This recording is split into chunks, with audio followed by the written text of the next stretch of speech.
and fucking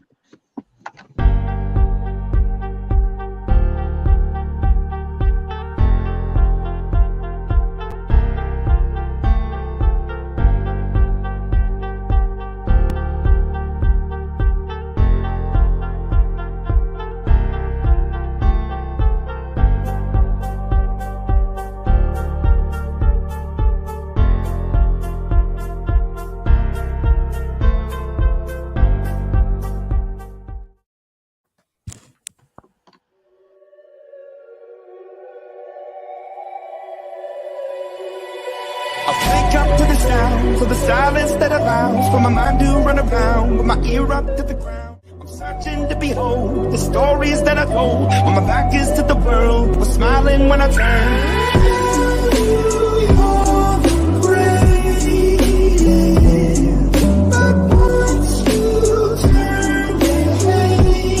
Just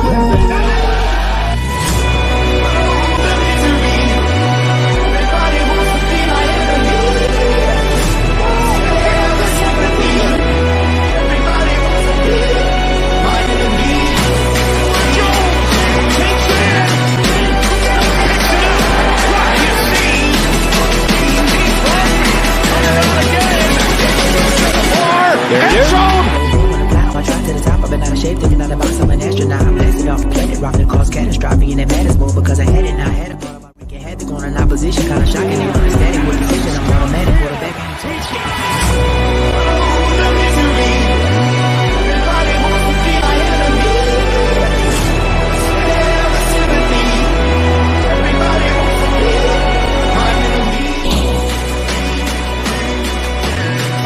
Death Star.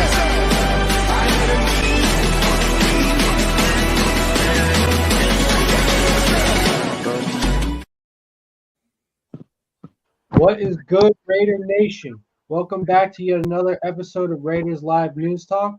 I'm joined by my friends Dustin, Cortez, Ray, and Sergio. Say what's up, everybody. What's What's up, good, Raider nation? Nation? What's good? Hello. chat and everybody stop by. Appreciate y'all. Yo, salute. Yes, thank you to everyone for joining, especially the members of this panel, as always. Thank you to the mods in the chat for holding it down. We wouldn't be able to do this without you. And last but not least, thank you to our viewers for commenting and viewing along with us as we begin this broadcast. We got another great one for you, as always. Just a quick reminder to our viewers, if you haven't already, like this video, subscribe, and hit the notification bell on all three of the platforms that we're currently broadcasting to. That's the Death Star Report YouTube channel, the DSR Aftermath YouTube channel, and the Death Star Report Twitch channel. If you don't have links or URLs to those platforms, we don't exactly know where to find all of them. We should have links in the comments section in just a few minutes, and we'll also be reposting them several times throughout this broadcast. So you guys will have multiple opportunities to just check those platforms out. So like I said, when you get a chance, you just like this video, subscribe, and punch the notification bell on all three of those platforms. Again, that's the Death Star Report YouTube channel, the DSR Aftermath YouTube channel, and the Death Star Report Twitch channel. If you could just do that for all three of those platforms, that would be awesome because it helps us out tremendously. And it allows you guys to stay completely tapped in with us. So you have all the alerts as to when you can see us deliver the content that we know you guys love. So with that out of the way, without further ado, let's get started. So obviously, once again, we're starting another week in the off season for the Las Vegas Raiders. As we all know, the Pro Bowl, the 2023 Pro Bowl, just concluded. Saw a lot of great and fun things out of there, not just from Raiders who made the Pro Bowl, but from the NFL at large. Obviously, one of the biggest focuses, especially for Raider Nation in the Pro Bowl, was Derek Carr. As we were just talking about backstage before we started today. In the precision passing contest, Derek Carr was exceptional. I believe he led all passers in that contest. However, you could argue that he did have some flaws to his game in the actual flag football game that they played at the end of the Pro Bowl games. So for that reason, if Carr was indeed using this as a tryout of sorts for free agency or for a potential trade suitor, it'll be interesting to see what other teams may or may not seen him.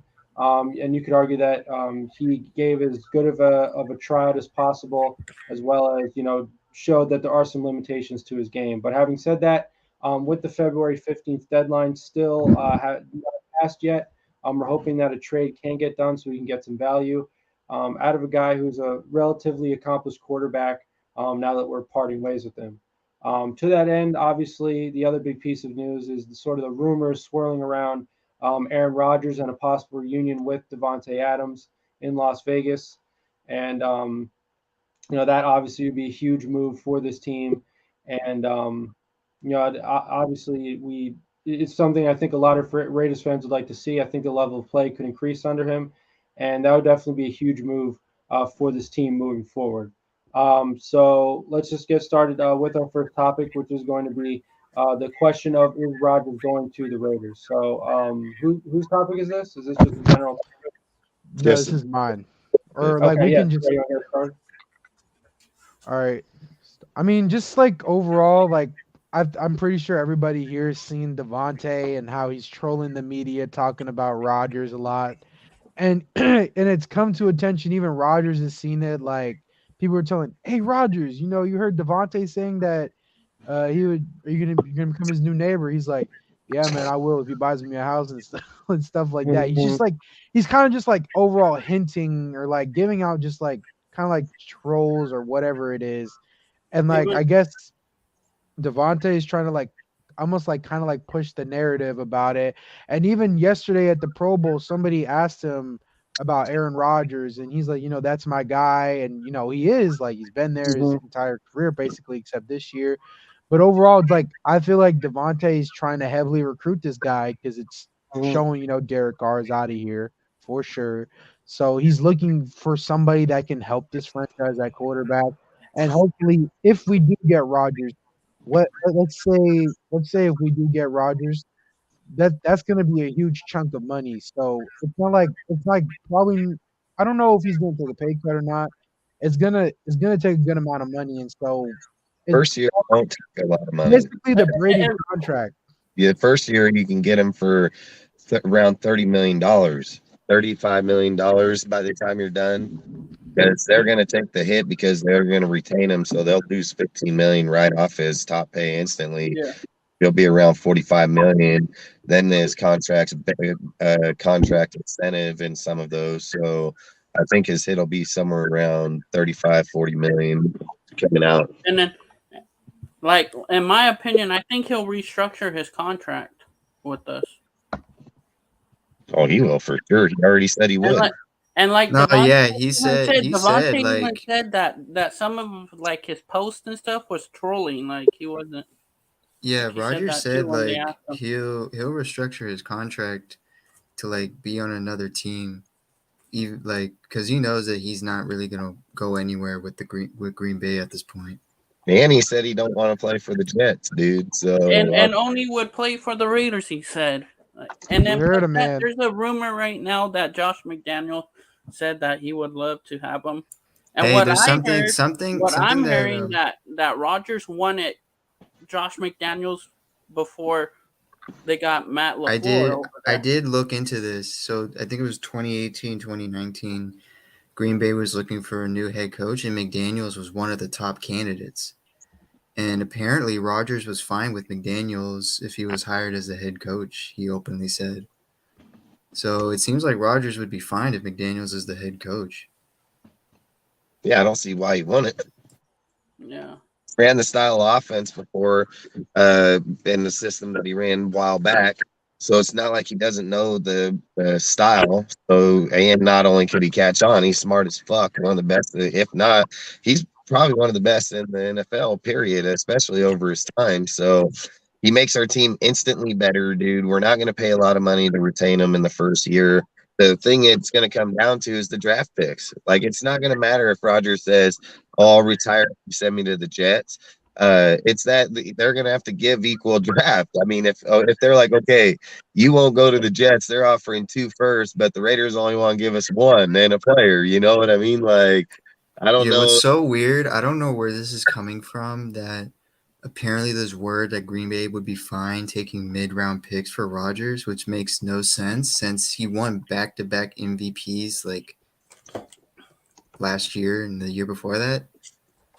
So like it wouldn't make sense if Green Bay would. It would make more sense if Green Bay would at least want 2 first for Rodgers. They just took first and Waller, dude.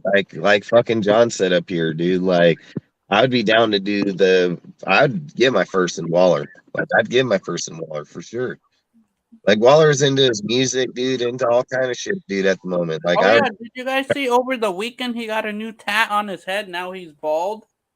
Yeah, I would just probably pass on him for a while, man. Like, so if it was me, I'd be all down for giving Waller.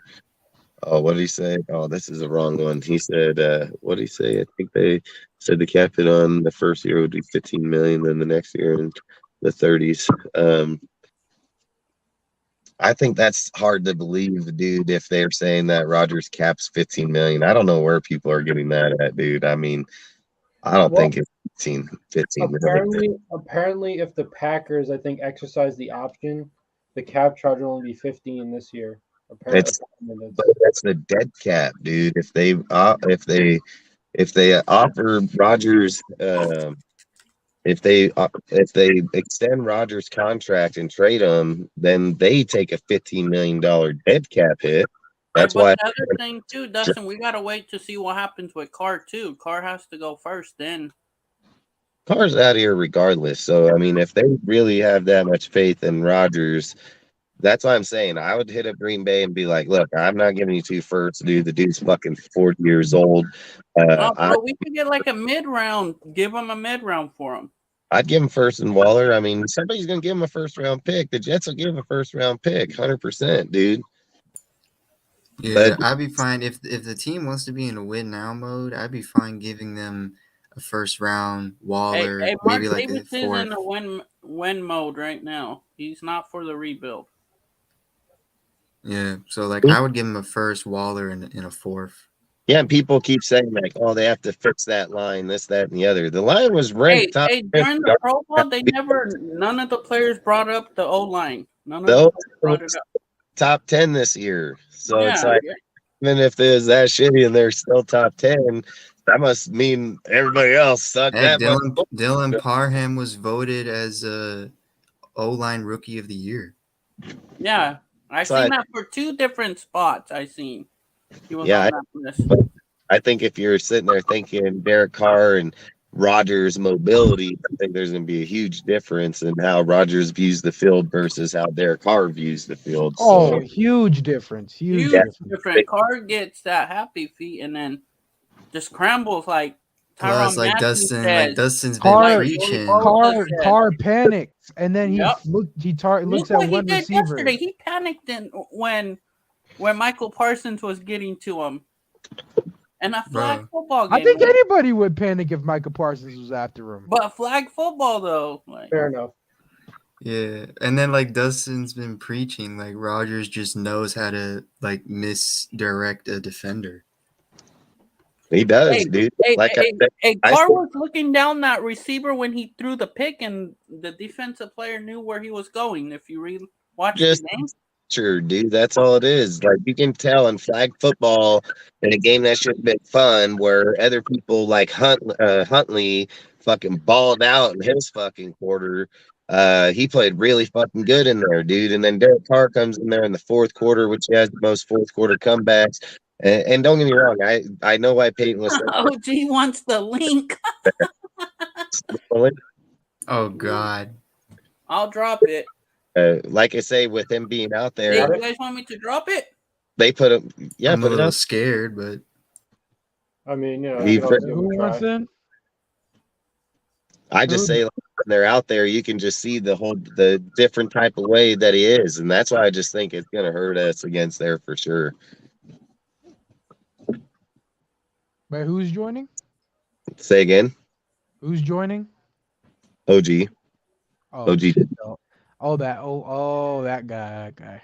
Yeah, but I think I think when it comes down to Rodgers, I mean, if we're going after another quarterback, regardless of how it is, I would take Rodgers in a heartbeat. I said it the whole entire time. He's gonna talk about Aaron Rodgers when he gets in here. I'm terrified of what he's gonna say. I mean, fuck, I'm not taking Jimmy Garoppolo over him. You know what I mean? God, no, I'm not taking Jimmy Garoppolo. Bro, that's why my other topic, the wrong number. Can we please stop talking about Jimmy Garoppolo? I just don't like hearing that name.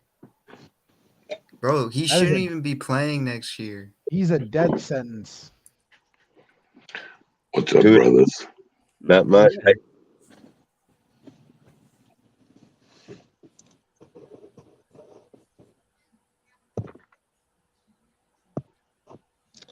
Said I like Huntley. I wouldn't mind if we can pick him up somehow as a backup to Rodgers. Yeah, I don't know how they're gonna do that with Huntley. I'm pretty sure where is he? In Baltimore, isn't he? Huntley might be a starter to some team at this point. He's been in Baltimore longer than Lamar at this point. Who's the backup to Flacco? I don't think he's been in. What's up, no, brothers? But like the past 2 seasons, because Lamar's just been gone. Oh, you mean played more games? Daniel, that's why the Ravens are so shifty about paying him. Is that probably is he going to stay on the field all the time? I still think that's a narrative, but regardless, Lamar is Lamar, bro. You got to pay him. Can I ask you guys a question? Yeah, what's up? Here's my thing. Aaron Rodgers 2 years ago called out the Packers, all of them, about the changes in staff and everything else and everything they were doing wrong. Do you think that us picking up Aaron Rodgers is a good thing? Because realistically, when he calls out Josh McDaniel for running fourth quarter plays that are garbage, right? Do you think it's going to be a good thing for our team, or when he goes to war on them and savages them, do you really think this is a good idea? So are you saying, like, do you think it could be you think it might be a problem? There might be some friction between Rodgers and Josh McDaniels? If Rodgers got to come here within a year, he's going to trash Josh McDaniels. Okay. Mm-hmm. He's going to call him out for his bad play calling in the fourth quarter. Right. And it's going to make things worse for our team, because he's going to call him out and tell him tell everybody he's trash. He did that to the Green Bay Packers 2 years ago. He's going to do the same thing if he comes here. Rodgers coming here is a bad idea. Okay? We better pick up I don't know what we should pick up, but Rodgers is not Derek Carr. He's not going to play nice. He's not going to keep his mouth shut. He's going to fucking trash the organization for the shit play calling. And now we're going to be like, have to start over a third time in 2 years. It's pathetic what we're going to have to do, man. Yeah, I definitely think you have a good point. This obviously, I think it comes back to the sort of like the central thing surrounding Josh McDaniels, because what we were told surrounding his hire in the first place was that he's learned his lesson from Denver. He to New England, he got humbled, and now he's much better. So, as I think John Leon, and thank you for the comment as well, I'll put it up right here for those that didn't see it. As we've also said, if it was indeed the goal of this coaching staff this past year to lose on purpose, they did a great job, because this coaching staff in so many ways failed the team, failed the players in terms of winning. So, if it is true that McDaniel really does know what he's doing, he did learn his lesson, but he hasn't really shown it yet, then there's a lot to be excited about. But if he hasn't learned anything, then I think you're right. I think that Rodgers obviously has more of an ego than Carr, and he deservedly so. And he has more. He should have more of a say in that locker room. And if the play calling is not going to be up to snuff, if McDaniels is going to do another, sweep on 3rd and 5 or whatever, and then they don't convert, that's the kind of stuff I definitely could see a guy like Rodgers getting upset with. So, for that reason, and also, I personally Rodgers will call him out. Right, exactly. And tell the NFL this guy sucks as a coach. Right. And he's never going to get a head coaching job anywhere ever again.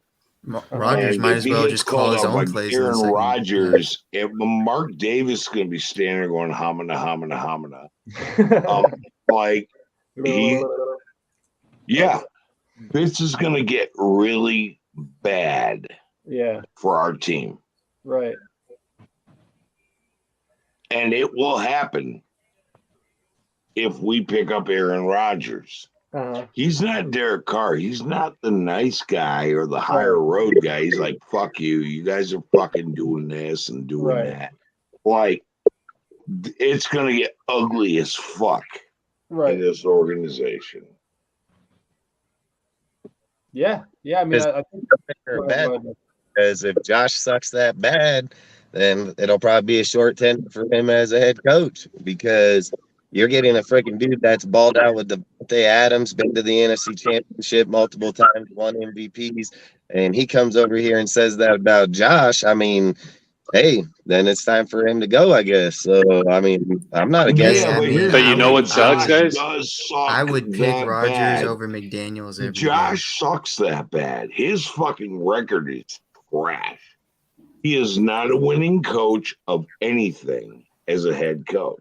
So on that point, OG, by the way, salute everyone on that point, OG. Hey, how's it going, fellas? On that point. Good, Al. Hey, how's it going, Cortez? I've been saying for a while, we have a 45-game sample size on Josh McDaniels, combining his Denver Broncos career with his Las Vegas Raiders career. He's 17-28. I don't believe in the guy. That being said, I don't think that we should fire the guy, because the Raiders were known for firing and hiring coaches. We change coaches like we change underwear in this organization. We need some sense of stability and consistency, especially at the head coaching position. So even though I don't like the dude, I don't think the right move is to go ahead and fire him. And I'm willing to give him actually this complete season that's coming next. So all of next season, just to properly evaluate the guy. Okay, but you know what? You're going to find out by next season. This guy is garbage. He's a loser as a head coach. We're going to immerse ourselves in trash again. Yeah, losing head coach who is garbage, and that's what we own right now. Mm-hmm. Yeah, I mean, I definitely think that obviously, as Al's goes. Wait, so OG, do you think the John Gruden regime that came back is a failure? Here's what I think.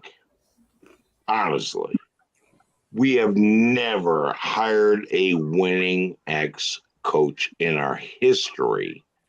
The two head coaches who were winning, John Madden was an assistant to Al Davis.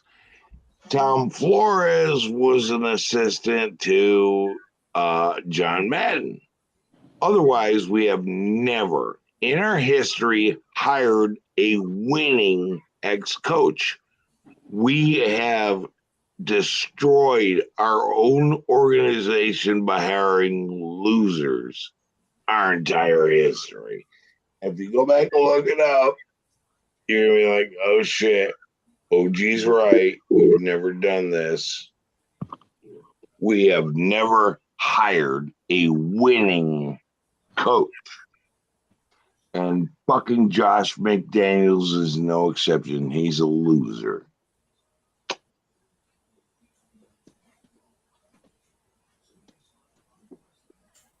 Well, I mean, time that'll prove that as facts. I mean, he's not trying to wreck your day, bro, but I'm telling you. In 28, and he goes out there and started with what he had, went out and still won this year. Revamps his deal, comes out with Rodgers and thinks he's not going to win more games. I don't see how that's possible. I mean, I think Rodgers just behind the line is going to be way more keen in football than like I said, Derek ain't a fucking runner. Derek doesn't serve the people behind the line. Rodgers has the happy feet shit. Bro, if you don't at least win 10 to 11 games with Rodgers, you're not going to get even an assistant coaching job in the NFL. You're not going to win with Rodgers because we don't have an offensive line worth the we had shit. We had the 10th best offensive line. Hey guys, quick comment on Rodgers. And I'm not sure if you guys already covered this. I came in a little later. Defense is ass. So OG, my thing with Rodgers, I mentioned this on the previous live that we had last week. I have two concerns with him, but I'll go ahead and add a third one. My first one is the money issue. I think he's going to demand a lot of money. Hopefully we restructure at a friendlier number. That's number one, the money. Number two is I always question, especially in the last 2, 3, 4 years of Rodgers' career, I question his commitment to football. That's number two. And then number three, personality. And this is a new one that I just thought about today. Personality-wise, he doesn't really fit the Patriot way. Here's a guy that goes live with Pat McAfee once or twice every week on YouTube. He goes and does ayahuasca and mushrooms and all these other. The dude's a hippie. He's a hippie. He doesn't give a fuck about anybody but himself. He's okay. from where I live, you guys. He's from where I live. So let's hear. He doesn't fit personality-wise. He doesn't give a shit about anybody but himself. There's the problem. Out of all the quarterbacks in the NFL right now, who are you going to take over him? Like, what quarterback are you taking over him? Like, you better not Jimmy Garoppolo, man. We're having a problem. Well, the next best quarterback out there is Derek Carr, but the Raiders are fucking stupid. I got that happy feet. I'm done. Who's the next quarterback outside of frickin' Aaron Rodgers? Like, who is it going to be? Because it ain't Jimmy. Derek Carr. Derek Carr and the Raiders have fucking burned that bridge. That's facts. I mean, fuck, don't get me wrong. I mean, I've said they could probably go. I mean, I've said don't be surprised if they hold them past the 15. They only get $33 million by post June 1st, but still, they can still get money. They can still trade them. They can still have it. Jimmy G will be next QB, and fuck that. Listen, yeah, he's Derek Carr quality, skilled but always injured. Unlike Derek Carr, who's never injured. This team has fucking blew it. Yeah, if these guys pick Jimmy over Carr, they're just dumb as hell. Carr can score touchdowns. Jimmy can't, dude. Jimmy played on probably one of the best offensive lines and defense in New England, and probably one of the best offensive lines and defense in San Francisco. So there's no fucking way that guy go come over here and go again getting his ass beat. The guy got a 10-2 record with no touchdowns scored. Fuck, Carr maybe not scored a touchdown probably in 3 games in 9 years, and motherfuckers crucified that fool. This guy got 12 games with no touchdowns. He got a 10-2 record, and the motherfuckers are gonna pick him. There's no way. There's no way. It's not happening. Like Jimmy the Raiders fucking blew it. They fucked up. They blew this deal. Carr's out. He's like, nah, fuck this. I'm out. Fuck this shit. I'm out. And nothing could turn that around now. Okay. We are now beholden to what this team can pick up or draft. And quite frankly, we're going nowhere, bro. We are going nowhere. I've said if I draft stock, I'd rather go for the quarterback in the draft as in CJ Stroud. So if I'm gonna give up first round picks and go around that, I'd rather go for Stroud because he could be the future and that guy could have massive talent. And I don't give a fuck what college he comes from. If dudes know what they're doing and coach them right, The kid's got all the talent in the world. And I said this, if you watch tape on him and Josh's systematic fucking quarterback system, everything he runs, Stroud fits his system systematically, instantly. So if I'm not getting Stroud, I'm going for Rodgers. Like, otherwise, what if you're not winning, you're losing. Like, that's how you can look at it. If you ain't winning, you're losing. So you're screwed. Mark Davis is chasing whores and getting coked up and doing his shit. All these fucking clowns in our organization are making bad decisions. You know what? Fuck this. I've been a Raiders fan for 49 years. You got one more year. After 50, I'm XFL, USFL, whatever. I'm done. You just fucking game. I'm tired of this fucking shitbag organization led by a fucking clown. I'm done. Like, I'm over it. I owe you nothing. You motherfuckers, I've given you 50 years. Hey, OG. I owe you nothing. Hey, OG, on that point, I've said it for a while now, so I'm a little bit younger than you. I'm 34. But the last time I saw the Raiders win a playoff game, I was in 6th grade. I joke around and I say I was learning long division the last time I saw these motherfuckers win a playoff game. And I've only seen this team in the playoffs twice in my life. Like, fuck yeah. I saw this team win a Super Bowl, right? In my fucking senior year of high school. I am 57 fucking years old. Fuck this team. I owe you nothing. So I've said it for a while now. To roll out and go with the XFL, USFL, and the new Spring League. I'm not. I owe you nothing. You fuckers have forfeited me for 50 fucking years. Fuck you. The Birmingham Stallions, I got you, OG. I mean, I've said it for a while. Like, being a Raiders fan is not healthy, fellas. Like, it's actually like not for our mental health and for our fucking bodies. Like, we live and die 1,000 deaths on Sunday, fucking Thursday when they play Thursday nights, Monday nights. A lot of this shit. How many heart attacks do we get because we don't know if we're gonna win? Hey, I know. Let's take a flashback to last year against the Chargers. I know we had like 30 heart attacks. Dude, how about the fucking Chiefs Monday night, the first game? How about the Rams game, dude? How about blowing the Cardinals game the second week 2, which set the tone for the rest of the year? Like, it's facts, James. Yeah, it ain't easy, dude. It ain't easy. So it ain't easy being a Raider fan, but this is the life we chose. But as OG says, like, we could always choose to get out of it. It's fucking hard, dude. Like my homie said, I've been in 2 abusive relationships. I got rid of the wife, but I'm still with the Raiders.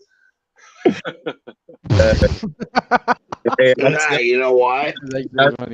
I've been doing this for 50 years, okay? I'm done. I'm going to the XFL, the USFL, and the Spring League of American Football coming out next year. Like, why do I need this turmoil and hell in my life, right? I'm not. Why would I do this again? I'm not going to do this again. Tired. You fuckers have never given me anything since I was a child. My last year, when I was 18, we won a Super Bowl.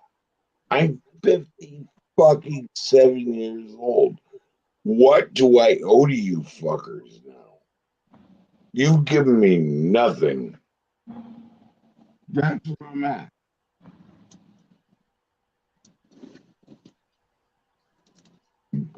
Facts. That is facts.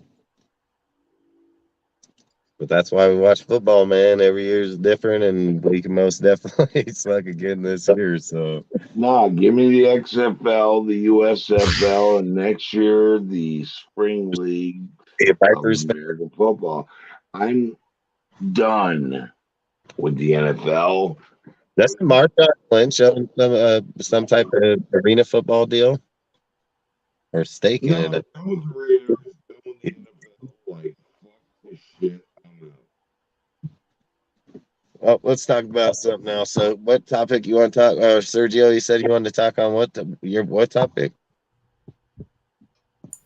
I guess we can talk about the Josh Jacobs plan. Wrong name or the Josh Jacobs plan right here. All right, there you go. Yeah. So, what I'm guessing is the plan for, because it sounds like they really do want to keep Josh Jacobs, and Josh Jacobs said he wants to be a Raider. I mean, the dude's got the Raiders emblem tattooed to his entire arm. And what I'm guessing is they're going to give him a franchise tag, but the reason why is because they want to give themselves time to try to give him a contract. And not just like, here, you're going to play on this and we're not going to give you anything. I'm sure Ziegler knows if he just lets Josh Jacobs walk, he knows he's got that feeling that it's going to be a bad decision. Especially since, like I said, this season, whenever Jacobs isn't producing, the offense just dies. Because sure, you have Adams, but even Adams and Carr's relationship wasn't consistent. Meanwhile, Jacobs was the only consistent member of our entire offense this year.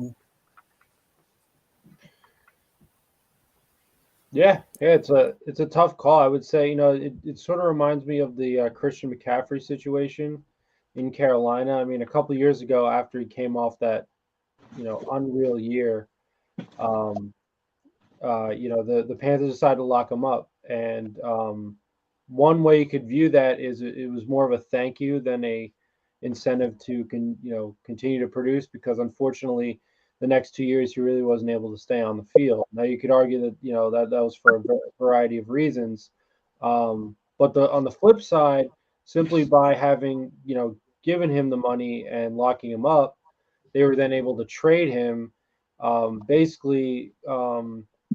that basically gave the Panthers an opportunity, which they have now, to rebuild their team.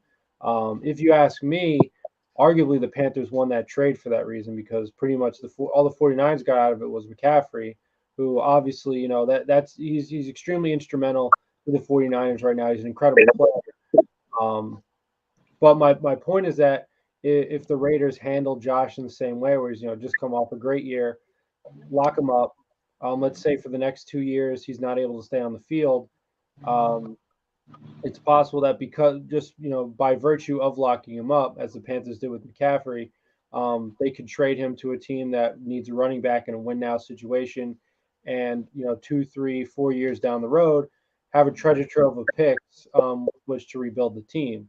And that could come with the keeping of Josh McDaniels or the firing of Josh McDaniels, and then a new coach could walk in a very coach friendly situation, having all these picks to make draft picks with. So in that sort of way, I would say that you could argue that even if Josh is going to face injuries for the next 2 years, locking him up could make sense in that way, because later down the line you could trade him in a blockbuster trade.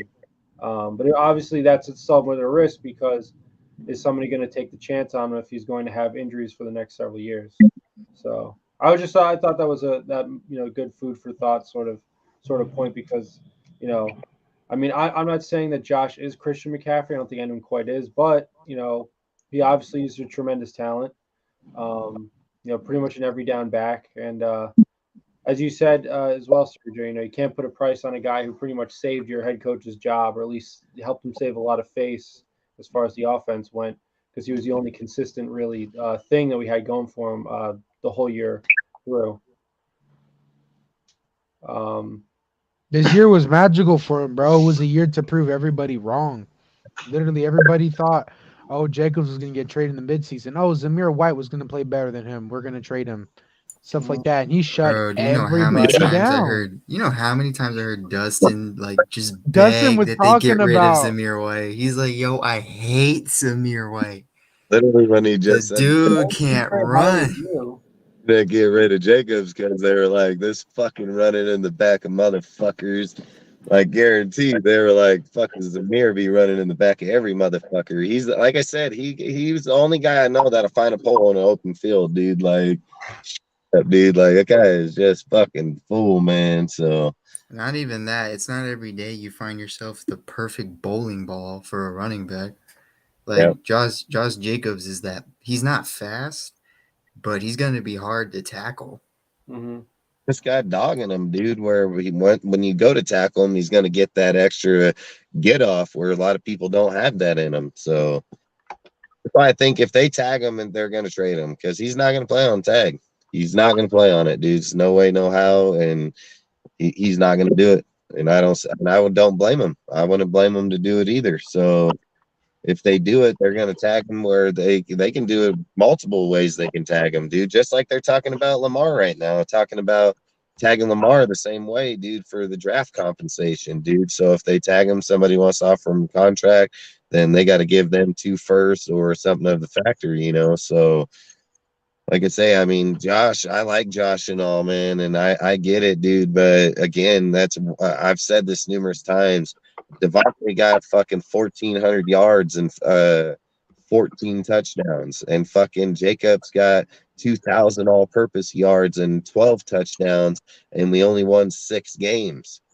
You know, so I don't care. Like that's a lot of yards. That's fucking 3,500 yards, 3,400 yards just between 2 players, damn near. So again, you're the whole offense, and that's what you're running through there. To me, I like an offense that's way more diversity to where you're scoring more, not just putting it in individual. You become unpredictable, dude. In these games, we became very predictable. In other games, we didn't. You know, like people sit and say, like, oh, Josh was the only consistency. I mean, fuck, how do they say that? That fuck Devontae dude got 1,400 yards. Like, in all the offenses that's been here, and all the ones that's even been out there, Devontae, even with the shit ass year that went on, still put up 1,400 yards in that. Dude, even under Gruden, under all these guys, what's the best one? 1,100 yards? Like, pretty sure Jacobs wasn't the only consistency there. I mean, Devontae, even in his bad games or not, he's still come back in and put up 200 fucking yards,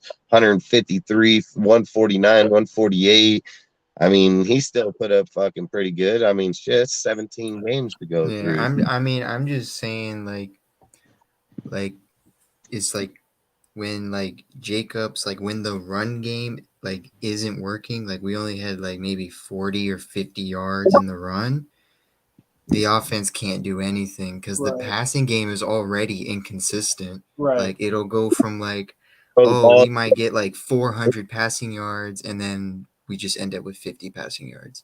Right. Yeah, he fucking want to throw the ball to Devontae. He gave 2 fucking passes, the motherfucker, the whole entire second half of the game. I mean, that's that motherfucker's fault on that. Like, fuck out. Oh, let's go get Mac Hollins, this goddamn special teamer. Fucking, he couldn't get shit done either. Like, that's why I just don't get it. I don't get it. Like, Devontae got a way bigger chance to get way more shit done, dude, just putting the ball in his hand. Like, fuck, I would have fed him the ball 15 times in that game, you know? Motherfucker, 2 times. Like, that's crazy as hell. That's crazy as hell. That's why I've said Josh wanted to lose games. That fool fucking want to lose games. You don't get the best, but that's why I've even said numerous times throughout the year. I said this throughout the year, dude. He puts Devontae at a 50-yard fucking game in one game, 58-yard in the next, and then bam, 150. Like, bam, 140. You know, like, when he wants to feed the motherfucker, he'll feed him and get him the yards. And when he doesn't, he just fucking 50 yards him to death, you know? And I get it against the Patriots. It could be strategy, whatever, so be it. But I still think, like, when you don't have that true number 2, you don't have that you don't even have any players, dude. And you're over here not even trying to give it to Devontae. Like, look how many press conferences Devontae came out and was pissed off, dude, about, well, they just quit throwing me the fucking ball. Didn't even see the ball. Fuck.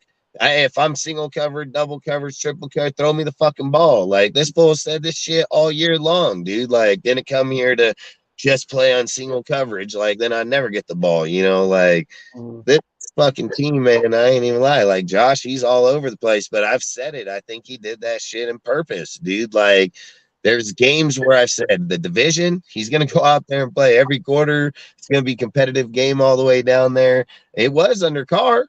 Fucking under Stenham, man. He just got beat up over there in that last game. Fucking so Carr played 5 games in the division and fucking played pretty damn good in all of them. So I don't know, man. Like I said, this guy, it's wishy-washy as fuck. So again, I think if he gets Rodgers, there's no way that they can say the team is worse. Like, there's no way. I think with Rodgers, we're instantly better. There's a huge difference. Like, Rodgers is very aware of the field, man. Like, Carr isn't. Like, we can go get video on video of open fucking tight end stream right up the middle. Fucking dude out here in the post, dude, fucking wide open. Straight in the flats coming across, wide open. Carr, just look off this motherfucker. Like, just look right at him, look off him, you know? So, man, he sees shit before it happens. Like, he's very good in the game. I've said, you keep the same line.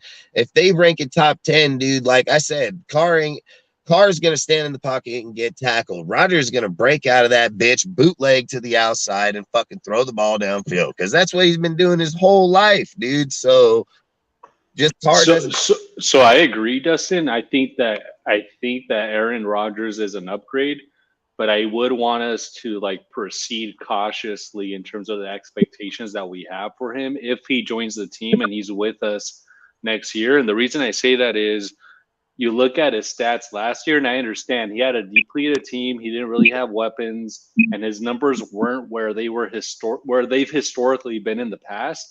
But I think last year showed to me that Rodgers isn't the kind of dude that's going to elevate a team at this stage of his career, right? Like, he's still a very, very good quarterback, but I don't think he's at that point where he's going to elevate a roster.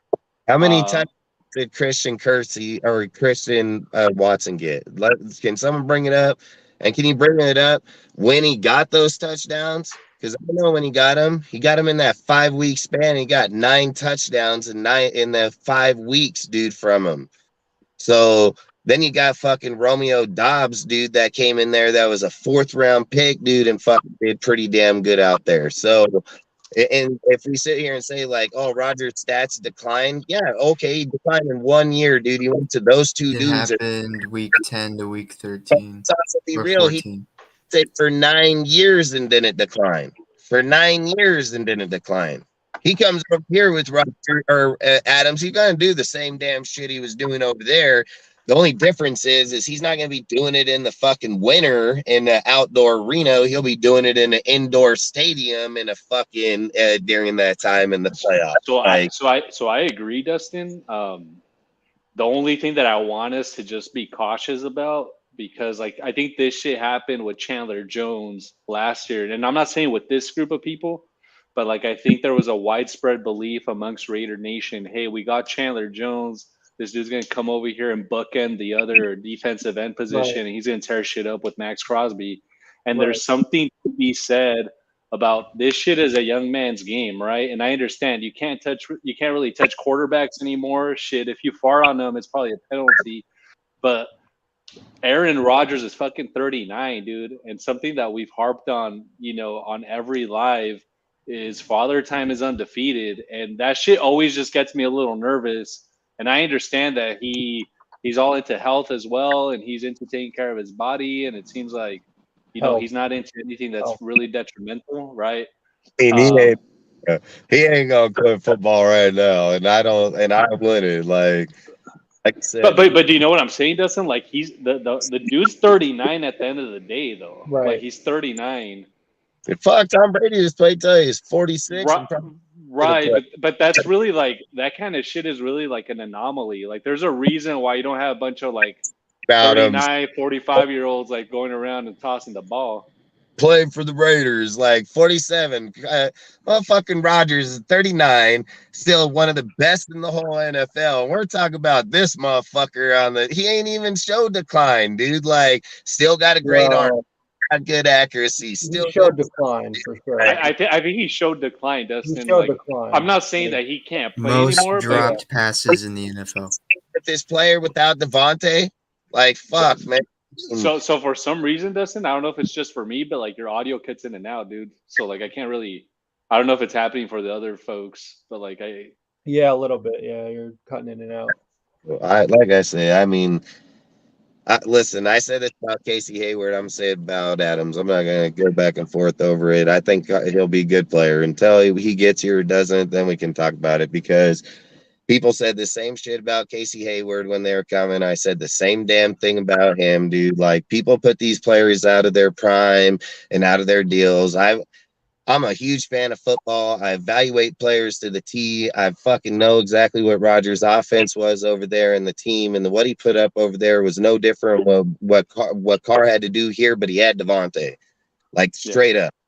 And he took 2 rookies, a second-round pick and a fourth-round pick in the same year, and made them both irrelevant in 1 year. Most people can make one of them good, let alone. So this is my take on the whole Aaron Rodgers situation, fellas. So yes, like if someone came to me with the option of Brady or Rodgers, I would say, yeah, obviously like Rodgers is a much better option. But I'm actually against both for this reason. So they're both Band-Aids, right? Like they're both Band-Aids. They're not the long-term answer for us at quarterback. What ends up happening though is like Aaron Rodgers is like fucking Neosporin with the Band-Aid, right? So it's a little better and it's going to get you like to heal a little bit better. But at the end of the day, it's still a Band-Aid. Like both of these guys aren't the long-term solution. And that's why I'm all in favor. Dustin, I'm in the same boat with you, dude. Let's get CJ Stroud. Let's get a guy who's going to be the long-term answer for us at the quarterback position instead of getting these aging-ass dudes. Rodgers or getting Stroud. I mean, I've done this for a month now. Like I've said, Stroud would be the way to go because that's your franchise. But if you're winning, it's Rodgers. If you're rebuilding, it's Stroud. Like there's only 2 ways, because there's no quarterback in free agency that's better than Rodgers. And I don't give a fuck what anybody says. Like, I'm not giving Lamar Jackson $50 million, and I'd still take Rodgers over Lamar Jackson, dude, by far, not even a debate for me. So Rodgers way more accurate, way better quarterback. So like I said, I mean, if we're going to go for a quarterback and familiarity, can play in the system, would be good with Davante right away, fucking, yeah, Rodgers. But I've said it the same thing. I would go Stroud 100% because Stroud is the one I would go. He's the one that would work in the system. But again, like, I don't know. Like I said, they said Josh Jacobs says he claims there's 3 quarterbacks in there. So who the fuck's the third one? Jimmy G? Like, that's what I say. Like, that's some bullshit, man. Like, I hope it's Stroud. Like, I really hope it's Stroud. Like, I hope it was either Brady, Rodgers, Stroud, like that, man. 40 million's 40 million. Like, fuck. So I think they fucked up on this Derek Carr deal the whole time. They just fucked this whole deal up because we're going to end up at the end. They're going to go take Jake fucking whatever his name from Fresno, dude. Like, I can just see this shit. I can already see it, man. Yeah, I mean, you know, obviously. Haener may be small, but that fool got the arm. I can vouch for Haener. They want to trade at the last 7th pick, dude, and get the draft capital. Get up there where they're like, oh, if we take Jake, dude, we're fucking gonna be all right. And sit him for a couple years. You just gotta sit him. People compare him up to Bryce and then fucking Stroud. The only thing is like that's all. Yeah, he's small. I got to see him play a lot. Yeah, I just that's my squad. Fresno State rules everything. Fuck USC. Like Davante said, at the end of the day, he's just lobbying for him. There's no real truth behind it. He's just trolling. Like, if he can get him here, he'd get him here. Like, and all these people putting all these posts out. I've said this numerous times throughout the season, dude. Like, they have no inside information because they didn't have none on Carr when they were planning to fucking do it.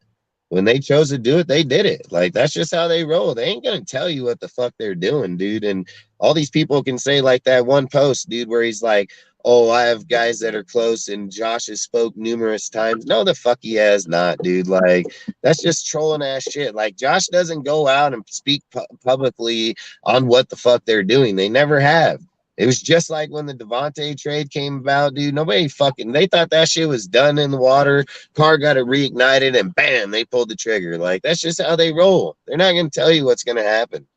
Like they said, if they feel like Jimmy works, it's because they're going to have a defense to play that way. Like, they already know what it takes to have Jimmy behind the line. There's no way that they sit here and evaluate tape and say, Derek Carr can't win, but Jimmy can. There's no way. There's no fucking way. But they could sit and say, if we give Jimmy the defense and have the offense over here, he can, because he game manages as long as the defense can hold the game. That's what they know. They've watched him do it his whole career. So unless you're giving him that option, but then if you're doing that, he had the number one fucking offense or defense in the whole NFL, dude. Like, we're not going to have that. Graham ain't going to be that, dude. And not only that, if you're willing to give Jimmy fucking G a number one offense, all these guys defense should be fired.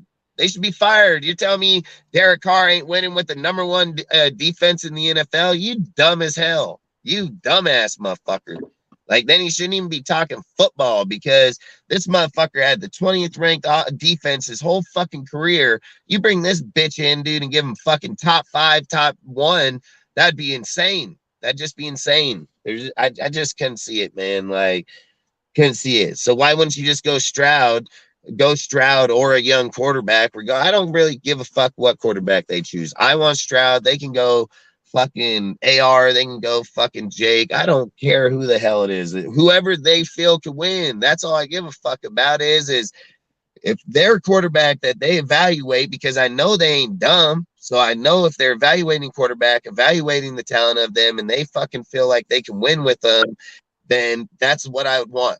And I don't care what quarterback it is. So I just want to know that it's one that they can get to win. That's it. And then you can take them, put it to the defense, and that way. Then you're giving a guy, nobody in the NFL, you're giving a rookie that defense. Then it's probably justifiable. So Dustin, I think actually, before making any personnel decisions, before deciding who to draft, who to extend, whether to tag JJ, whether to keep him, etc., the first question that Ziegler needs to ask himself and he needs to answer is, are we rebuilding or are we going all in on winning? Hey, I have something behind that. They're all going all in. They're not sitting here asking those questions. They know the fucking answer. We're the ones asking the question because we don't fuck they're doing. I'm just sitting here. They're going all in, Dustin. Just fuck what the fuck they want to do. And like, they already know the trades they want to put out there. And if they fucking take certain trades before certain times, then they're going to go a certain direction. And if they can't get those trades done before those times, then they're going to go the other direction, because it's the only way you can do it, dude. It's like, have all these chips, we can move them around, dude, get fucking pick up draft and still be a very competitive team, even under a different quarterback, dude. So yeah, they can most definitely do it. But the thing is are other teams going to want to pick them and give them what they're asking, or give them the draft capital to? And if they say no, then they're any other way around it. Like, there's no way around it. People have the player isn't free agency. I mean, like I said, they're just sitting there. Jerron Payne, you're gonna have to trade for him. Looking at Jalen Ramsey, you're trading for him, dude. Like, any good player out there, you're most likely trading for. Like Jesse Bates, I don't think he'd have trade because I think he's free agent. But can just try to give him money. But what on earth could happen? Like that gonna happen? Yeah, Mark. Cortez, is that your? I'm gonna mute you. Sorry. It's like Nelson Aguilar. Nelson Aguilar would be like the only guy that's out there, I think, dude, that you could probably pick up and get him over here. Like, that's what I would think. Nelson Aguilar. I don't even think DJ Chark, dude, because I think he'd want to stay there in Detroit. It's a good team. So I just think, like, Nelson, he can fucking come over there and be with Rodgers or somebody. Like, fucking, he'd probably like that. So But again, like I said, you got to move a lot of money around, and you got to have that money in the first place. So if you go get Rodgers and you get rid of Carr, you don't have that money. You go get a drafted quarterback, you have the money. Like, you have the fucking money. So, and if you feel like you want to trade Waller to go get draft capital because you know there's a tight end in the draft that fits you, then do it. Like, do it. I'm all for it. Like I've said this about Waller for a long time, man. Like I'm not gonna say I don't like Waller. I'm just saying, like, he's not as great as everybody thinks he is, dude. And again, he's in it for what these guys want, and people value him at a certain point, then get the draft value out of him, dude, because this dude's gonna fall off. I'd bet anything on it, dude. I'll bet anything on it. He's gonna. So I just think the way that they run their offense and everything with the run in the past, dude, they've always ran 2 blocking tight ends, dude. So I think they, like I said, there's good tight ends here they can get that'll fit that system, that catch and block. So be really. Yeah, I mean, obviously a big thing still at play here is going to be the Derek Carr situation. If they trade him, they're probably going to have more to work with, not only to maybe appease a team who's ahead of us in the draft right now to neutralize their desire to get a quarterback in the draft, which would make our ability to get one of the top 2 or 3 draft picks for quarterbacks. Hey, just to be honest, I would take a flyer on Jake Haener. On who? Is on that Haener. the Fresno State? Is that the Fresno State? Yeah, I mean, just said him. If we got Rodgers, I would take him in the later round. You're not going to get him in the later rounds. Like, you don't think so? Not going in later rounds. He's going to go in the first few rounds, dude. Like, he's going to go in the first few rounds, guaranteed. I would just be afraid of another Jordan Love situation. Like, first on the one side, because Rodgers is guaranteed. Look, like, this guy that you're talking about could be the next Joe Montana. That's possible. But the bigger problem here is that, especially because Rodgers is locked up for the next several years, and we'd be paying that contract. What happens if Rodgers wants to retire after 2 years with us? Well, that's a different situation. I'm just saying, as far as going into what happens if he gets a Super Bowl next year? Yeah, but that would be great. Listen, so then Haener would have 1 year already set. He's not a Super Bowl. We're not getting the Super Bowl because listen, you got so much happening. You got a whole entire defense that's going to get broke down and reassembled. You got a fucking offensive receivers that are probably not even going to be there, that are there this year, going to be there next year, dude. You got a whole. One more question I want to bring up. There's going to be. I don't care who the fucking quarterback is. I said that about Brady. Say that about Rodgers. That's where Tyron Johnson went today. Dustin knows. Johnson got picked up today. He's gonna Google it for sure right now. Yeah, I'm Googling it too. Yeah, he went to the Niners. Oh, really? Oh, good for them. Yeah, nobody even cares. Yeah, it's not really. Wow, I care about Tyron Johnson, man. Like, I really care. A special teams guy. That's did you get your Twitter post when it came through? Fuck it. Hey, listen, they're Raiders. I love them. I say always once a Raider, always a Raider. But if I was to follow every Raider just to let you guys know, fuck Waller. I'm a big Waller hater. Dude, I mean, I think Renfro has more to offer to the team in the position, in the slot receiving position, than Waller does in the tight end position. Like, and I strongly believe that. Go give another receiver in the outside that's a number 2 that's got speed on him, dude. Like I said, Chark would probably be, but I'd still take Aguilar. I think Aguilar would be great. I think it'd be great. And not only that, you can draft multiple receivers in the draft this year that are pretty damn good, that got speed pretty good. So, I mean, like I said, there's a lot of options you can go here, man. I would just say fucking go full rebuild, because if I was Josh, and Ziegler, and I've spoke about this about a month ago on our show, that if I was Josh and Ziegler and I was looking to have a contract up at the end of 4 years, I think you look better when you're getting a young quarterback and you're developing them. So by year 4 in your contract that you're starting to win, you're showing that you can make the playoffs with a young developed team.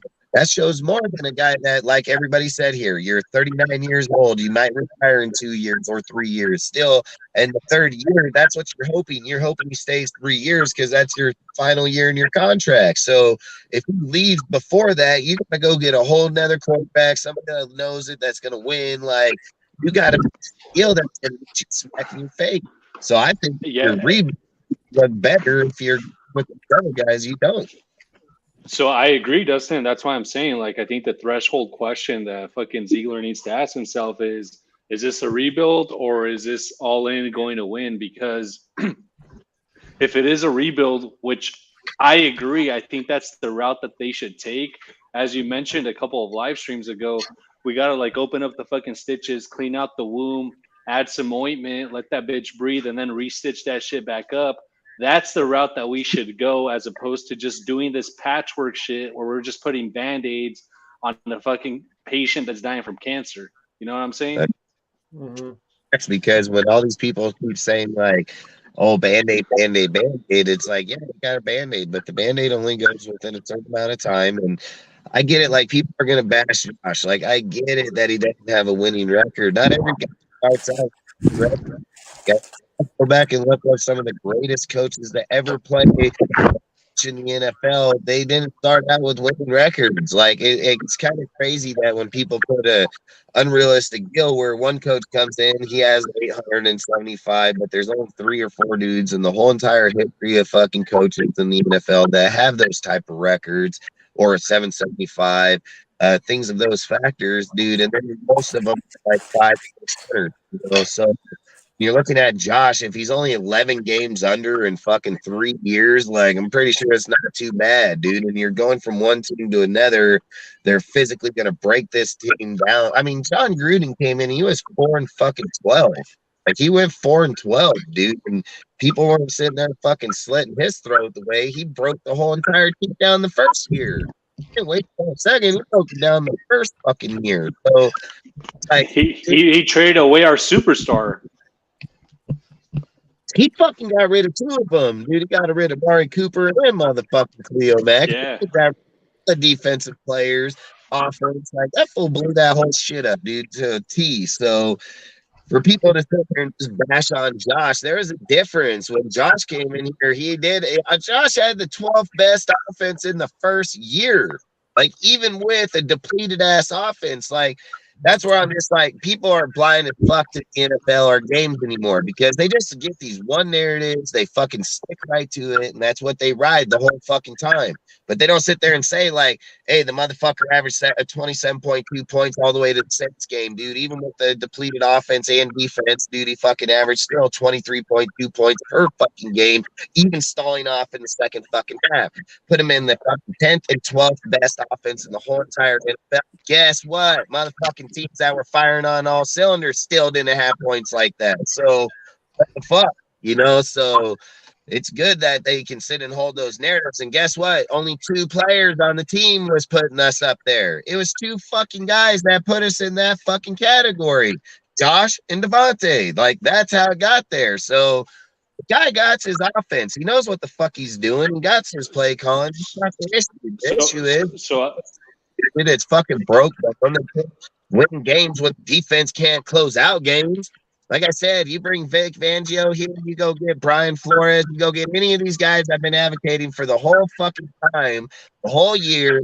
And this is why Mark better hope to God that this shit works, dude, because this guy's going to be known as the biggest joke in his life, dude. We're debating right now about, should we give up first-round pick to go get Aaron Rodgers, or should we get first-round pick to go over here and get fucking C.J. Stroud? When if we would have just gave the first-round pick up to Sean fucking Payton, guess what? We probably still have the whole offense here right now, the whole entire team, because he's a fucking spread offense.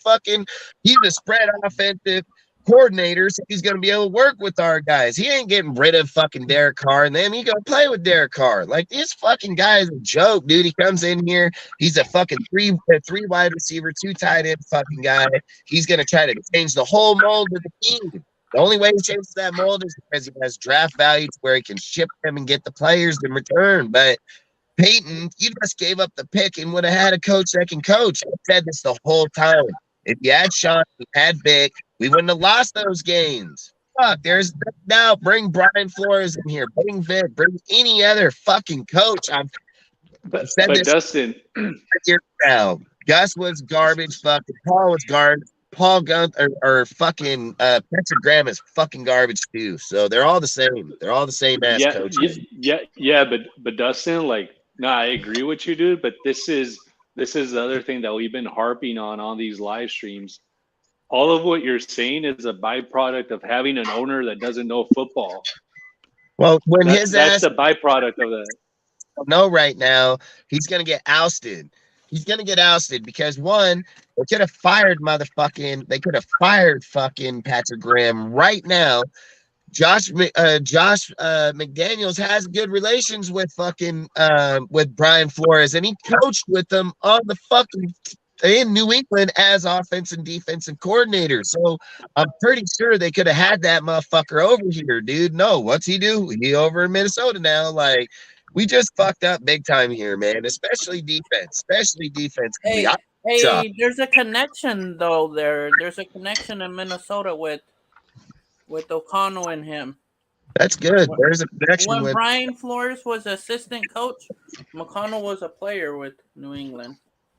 Yeah, I just think there's so many things we fucked up here, man. If it doesn't work out, dude, this is gonna be a huge slap in their face, dude, and the whole franchise. It'd be a huge slap, dude, because I'll be back in 1 hour.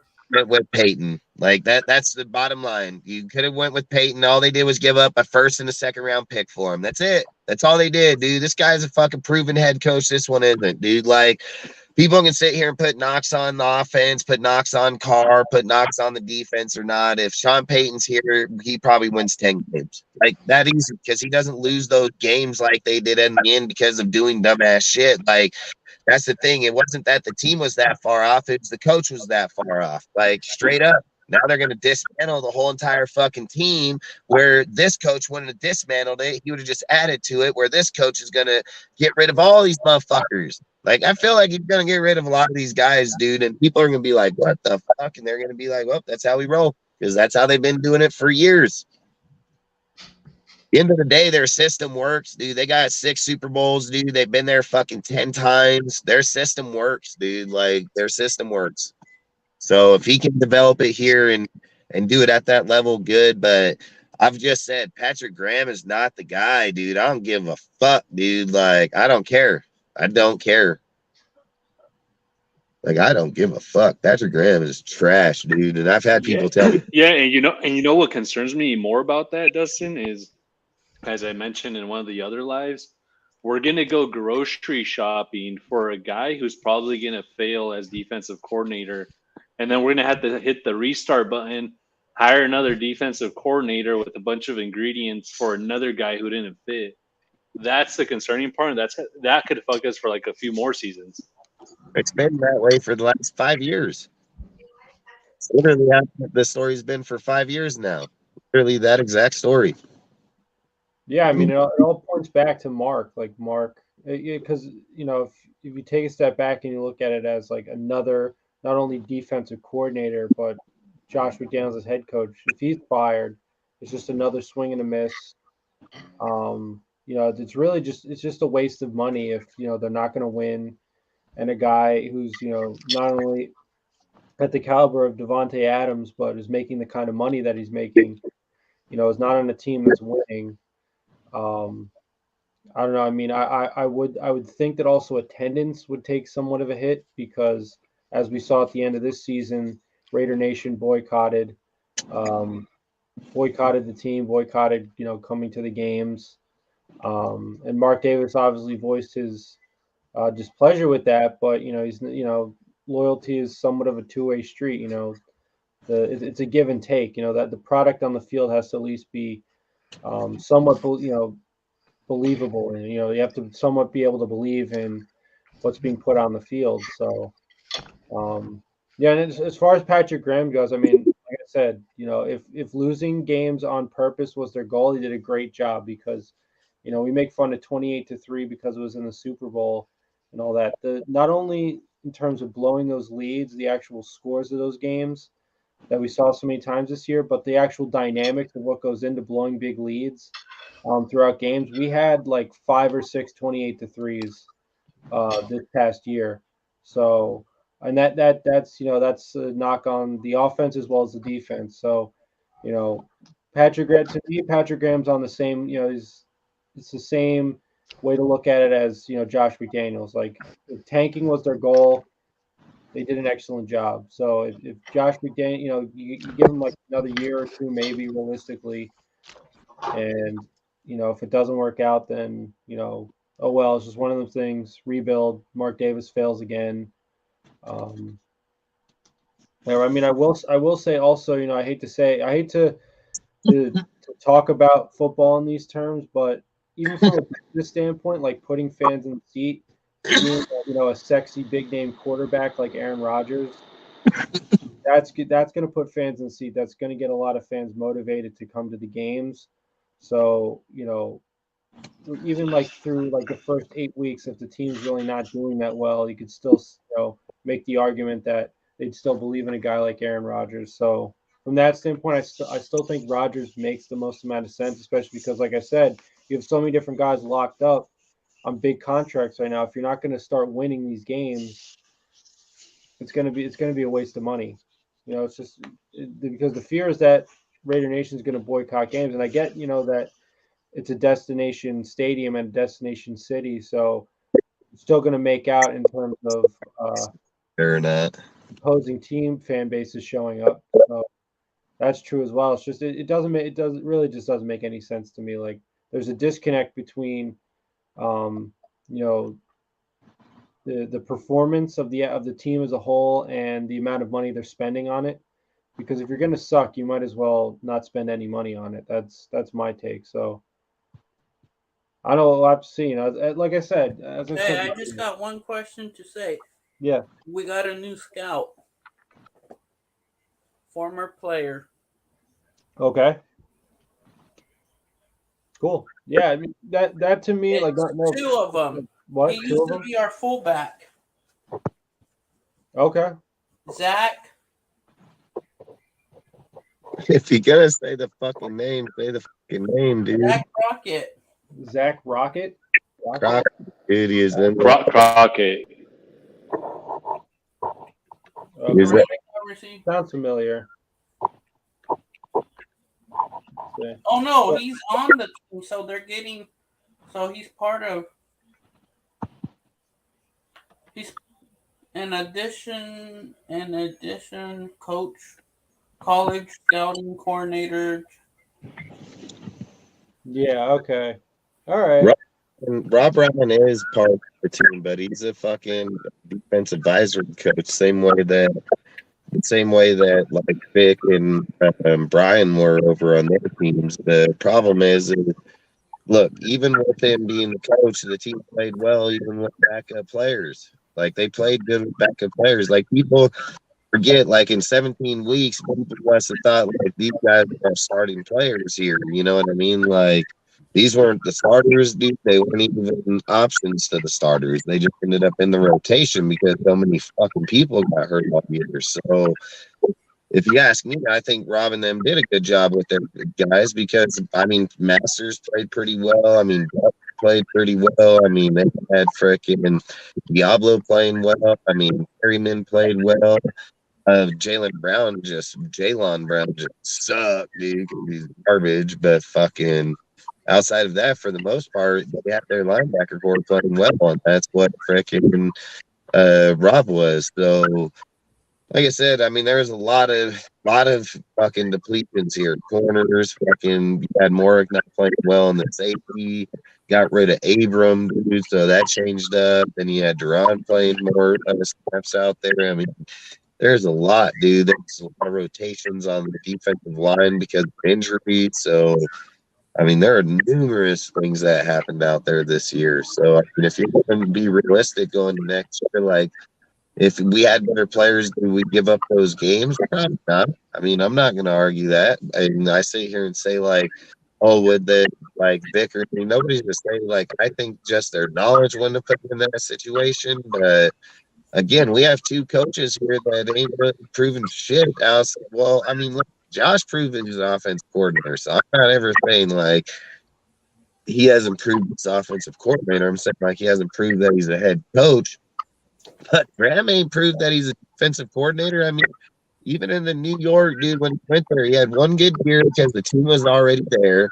And then the years right after that, he went from top 5, dude, top 10 to like 20th, 25th, 26th, you know, like he fell off drastic. And then it only got worse. So, again, they got rid of him. They got rid of fucking few players. And then look at the team. It's way better. So, I mean, then he comes over here and we have the same bullshit over here. So, again, if he has the players, I'm not going to say he can't coach it right and make us a good team. I wouldn't say that. I would just say, like, again, the whole conversation comes back to is, are we going to win and go Rodgers, or are you going to, and again, you're going to have to make draft picks with them, dude, and then he can sit and tell them, like, yes, I'm not going to go to the Jets because I don't want to play for them. So he can hold them hostage because he can be like, if you send me there, I'm not going to give you draft picks. Where if you send me to the Raiders, I'll get you draft picked, you know? So then it's like, how many draft picks? Is it worth it? Are we giving up 2 first-round picks for a 40-year-old dude, which I wouldn't fucking do. I'd be like fucking 1 first round and baller. Like,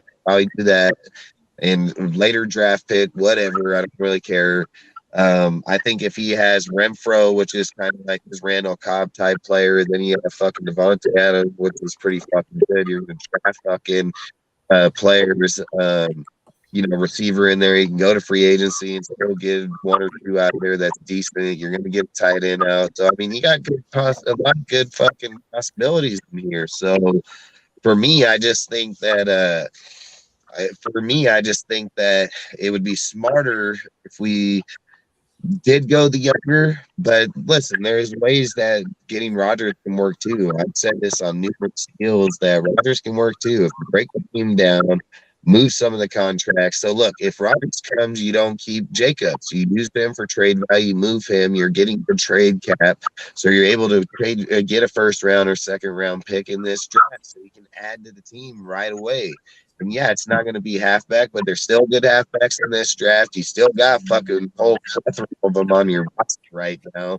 You got Sincere McCormick. I'm pretty sure he can make it work with somebody else. Is it going to be 2,000? No, but that's it. If he gets 1,000, it's just fine. I mean, it doesn't have to be 2,000 yards. Like, he didn't do that before. He got it one time. And if people think like that's the standard now, again, well, tough shit. That ain't going to happen. So I think if you just get a guy that can get 1,000 yards, plays good in the front end, the pass, dude, like, again, Sincere. But again, there's multiple options out there. Free agency, there's the draft, and people on the team. So, but what I'm saying is if you have Rodgers, you can make that happen by trading him off, getting rid of Waller. You're freeing up a little bit of money. You're still being able to move people around, still being able to put people where they need, trade back in the draft. Again, like, they have all kinds of possibilities. The defense gets broke down, rebuilt up, dude. I've said you don't have to have $100 million defense, dude. Teams have been doing this for years where the offense is substantially higher money than the defense. That has jack shit to do with anything. It's about the value you have at the positions and players over there in the defense. So I think if you even have 75, 80 million, you can still have very good defense. And like inside here, like, I get that people like trade for Drawn. Let's trade for fucking Rand. Let's trade for, like, we're not trading for any type players like those. I don't even think we'll trade for Rodgers. But if we were going to make a trade like that, I think Rodgers is probably the most list. But at the end of the day, like, I don't think they're going to trade for any of them. Like, I really don't. I believe that they're going to go build their way, probably pick up a guy, probably like, because it's but yeah, I hope they don't. But I feel like they're just going to go their way.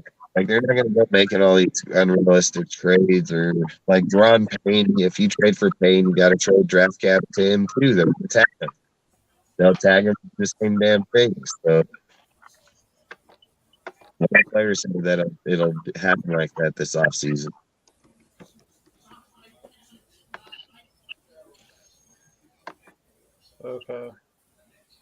Okay, yeah. So, well, it would cost the Commanders $18.9 million to franchise Payne. Yeah, and then they're gonna franchise him and trade him. Yeah, I could see that. I mean, it's possible. It's a pretty steep amount, but yeah, to lock them up for the sake of a trade. Yeah, but it's really not that. It's really not that because you're paying Max $25 million. You gave Chandler fucking 17.5, and you're telling me you're going to give Deron Payne $20 million to put up the guy. You're giving him $20 million regardless of the tag. Like you're going to give Deron Payne $20 million. He's probably making $2 million right now, probably like $8-9 million. And he's going to jump his ass to like 20. Like that's where I can see him being equal. But that's the problem is you got to hit up Washington and give up a pick for him. That's what they're going to ask for. So we ain't going to pick up for him. No way. That's why I'm just Rodgers probably done. The 7th pick for Rodgers. I mean, come on, dude. You can make moves and have franchise shit for a while. Like they're not too far away.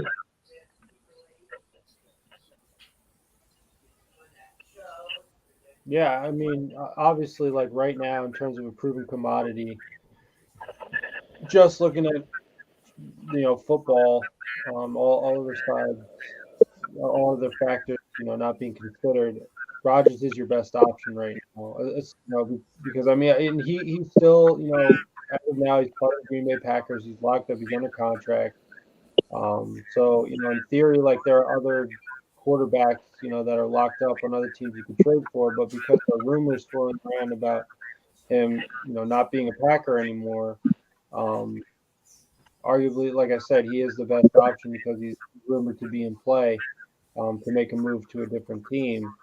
But and like I said, the problem with the rookie move, this is why Devontae is trying to lobby as hard as he is for Rodgers.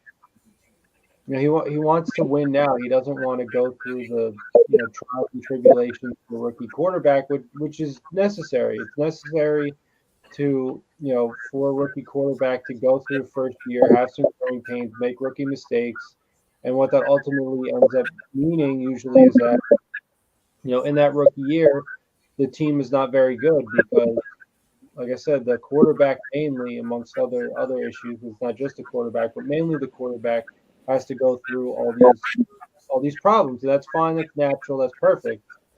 But if you're Devontae Adams, you're like, I have to go through another, subpar 4-5 maybe win season.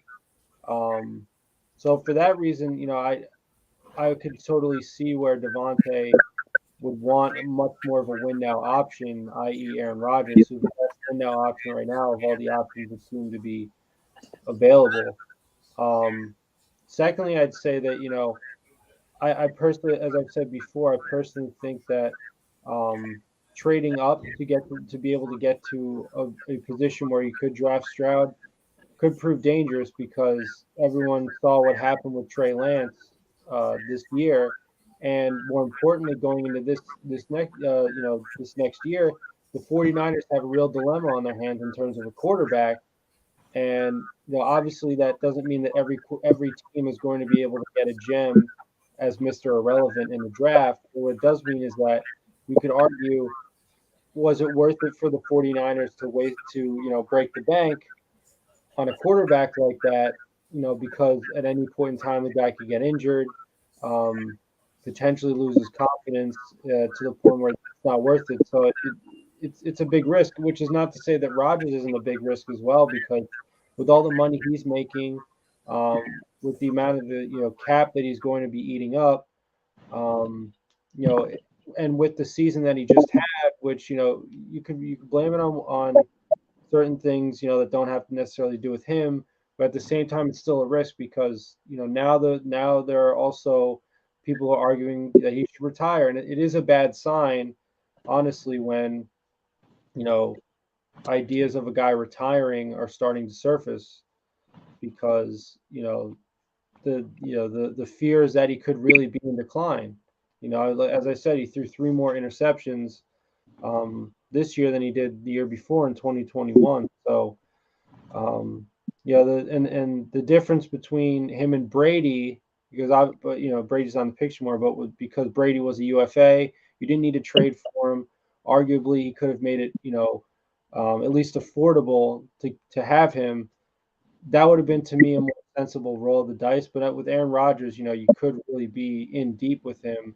And is this a quarterback who's going to return to his peak like he was in back-to-back MVP years, just the year and 2 years ago, or is this 2022 Aaron Rodgers where it does, to me at least, it seemed like he might kind of be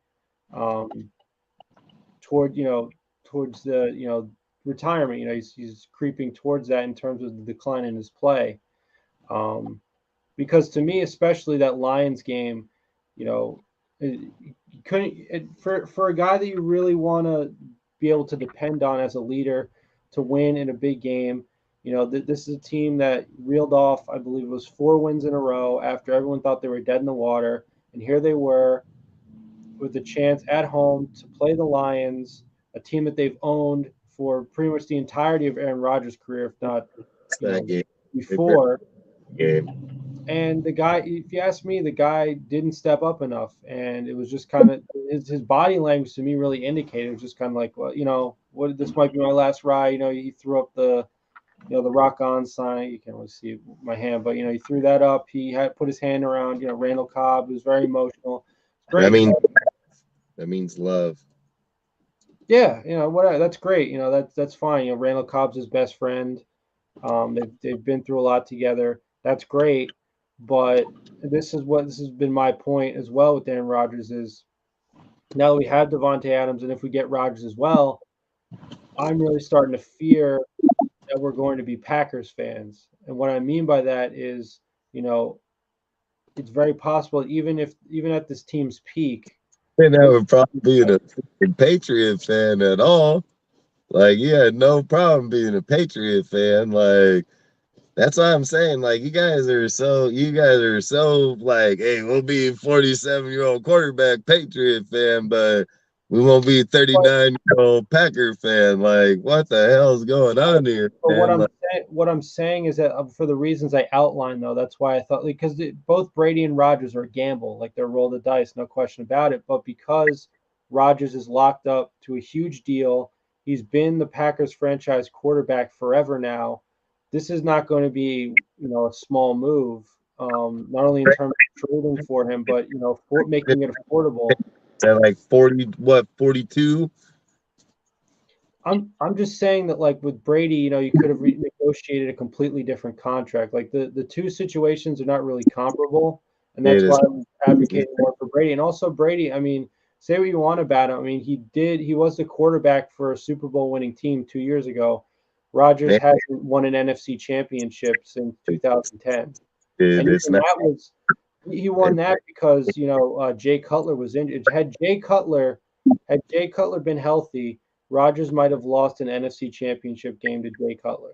So okay. I'm just saying it's the reality, and what I was going to say is that as far as if we're going to become Packers fans, what I'd be afraid of is we have all this hype. We look like, we could represent the conference in the Super Bowl. We look like world beaters. And then, Rodgers doesn't step up. I hate to say it, like cut and dry, but like he doesn't play well enough. And we've all seen it. We've all seen his playoff failures. And it's to the point now where like he's the common theme for more than a decade of playoff of coming up short in the playoffs. So like I said, any way you cut it, it's a roll of the dice, and it's a roll of the dice that comes with a lot of risk, I think. And that's why, I like I said, from a win now standpoint, he's the best option, but it's, from a financial standpoint, from a team building standpoint, I just think it's very, like I said, it comes with a lot of risk, and it comes with, potentially too much risk. I mean, the upside is potentially, Rodgers decides to be clutch in the playoffs, and we have a run to the Super Bowl and we win it. But that's a big if, and I still am I'm uneasy about this franchise making a move like that. What are your guys' thoughts? Do you share any of my fear or reservations about a move like that? As well as, like I said, with the because of the situation with the drafting up to get Stroud, is that we could have a Trey Lance situation on our hands. So what are you guys' thoughts? Al's Ghost, you still there? Yeah, I'm still here, dude. Yeah, I mean, I think I share a lot of the concerns that you have, man. I just think ultimately, as I've mentioned on a few previous lives, I don't really believe in these dudes, right? But I don't think we should fire them. So, because we need stability, we need consistency. I'm rooting for the guys to succeed. I hope that I'm wrong. And I do think that ultimately they need time, right, to build the program the way they want to build it. And ultimately, Mark Davis did this to himself, right? He did this to himself because he had a coach and a program in place that made it to the playoffs the previous season. He fired that regime, and then he went with the Patriot way, right? And to Dustin's point, we could have made shit easier if we would have gotten the right guy like Sean Payton and dudes that followed the same philosophy that Gruden had spent 4+ years trying to build this team around, instead of gutting this team and starting from scratch. So ultimately, Mark Davis did this to himself. To your earlier point, Jeff, about fans boycotting the stadium and Mark Davis feeling negative about the fact that a lot of away fans are at the stadium. I really don't think he gives a fuck, to be honest with you. I think he's saying that publicly, but I think he moved the team out to Vegas because win, lose, or tie, those stadium seats at Allegiant are going to be packed with fans, and whether they're away fans, home fans, or they're not fans of either team that's playing, the kind of color that's coming in is green. And I think that Mark Davis is ultimately primarily concerned about that. And frankly, I don't think the dude really cares. At the end of the day, Allegiant's going to be packed. And from that standpoint, the guy's a brilliant businessman, right? Yeah. He knows jack shit about football, but he got, the state of Nevada, the city of Las Vegas, and some other, casino owners or whatever help out with the money situation. He moved out of the Bay Area, which is crazy to me. Al Davis is literally buried in Oakland, and he went ahead and uprooted the team and moved it to Vegas. So it was a pure money move, and I don't think he really cares whether or not, what color the fans are, what color T-shirt or jersey the fans are wearing. And so that being said, I'm willing to give these guys time to build this thing the right way. Mark is kind of that's the thing. I feel like the guy's kind of like a firecracker. This season, he was cool with lending support to the regime. But if we're 4 or 5 games in next year, and fucking Josh is 1-4 or 0-5, right? Mark may pull the fucking trigger, and then at that point, we're hitting the restart button again. And as Raider fans, that shit is painful, dude. Because as I mentioned, it's been a long time since I've seen these guys win a playoff game, and it's just been way too long. Yeah. Oh, it's ridiculous. It's gotten to the point where it's just really Mark Davis needs to look himself in the mirror and be like, I'm cut out for this, and that's just a fact of life. No one can do every single kind of job. No one's good at every single kind of field or facet of life. But it takes a really mature person to just be like, this is not, I don't know what I'm doing. I don't have, whether it's he doesn't have enough interest in it, he didn't learn enough from his dad, especially when his dad was in his prime. Yeah, just look at, guys, you could, it's as simple as this, right? You could step back and look at any organization, whether it's a company, a team, a church, a family, whatever. and you try to analyze like, hey, why is something unstable? Why is something disorganized? It usually has to do with like the folks running the gig, right? The folks running the ship. Right.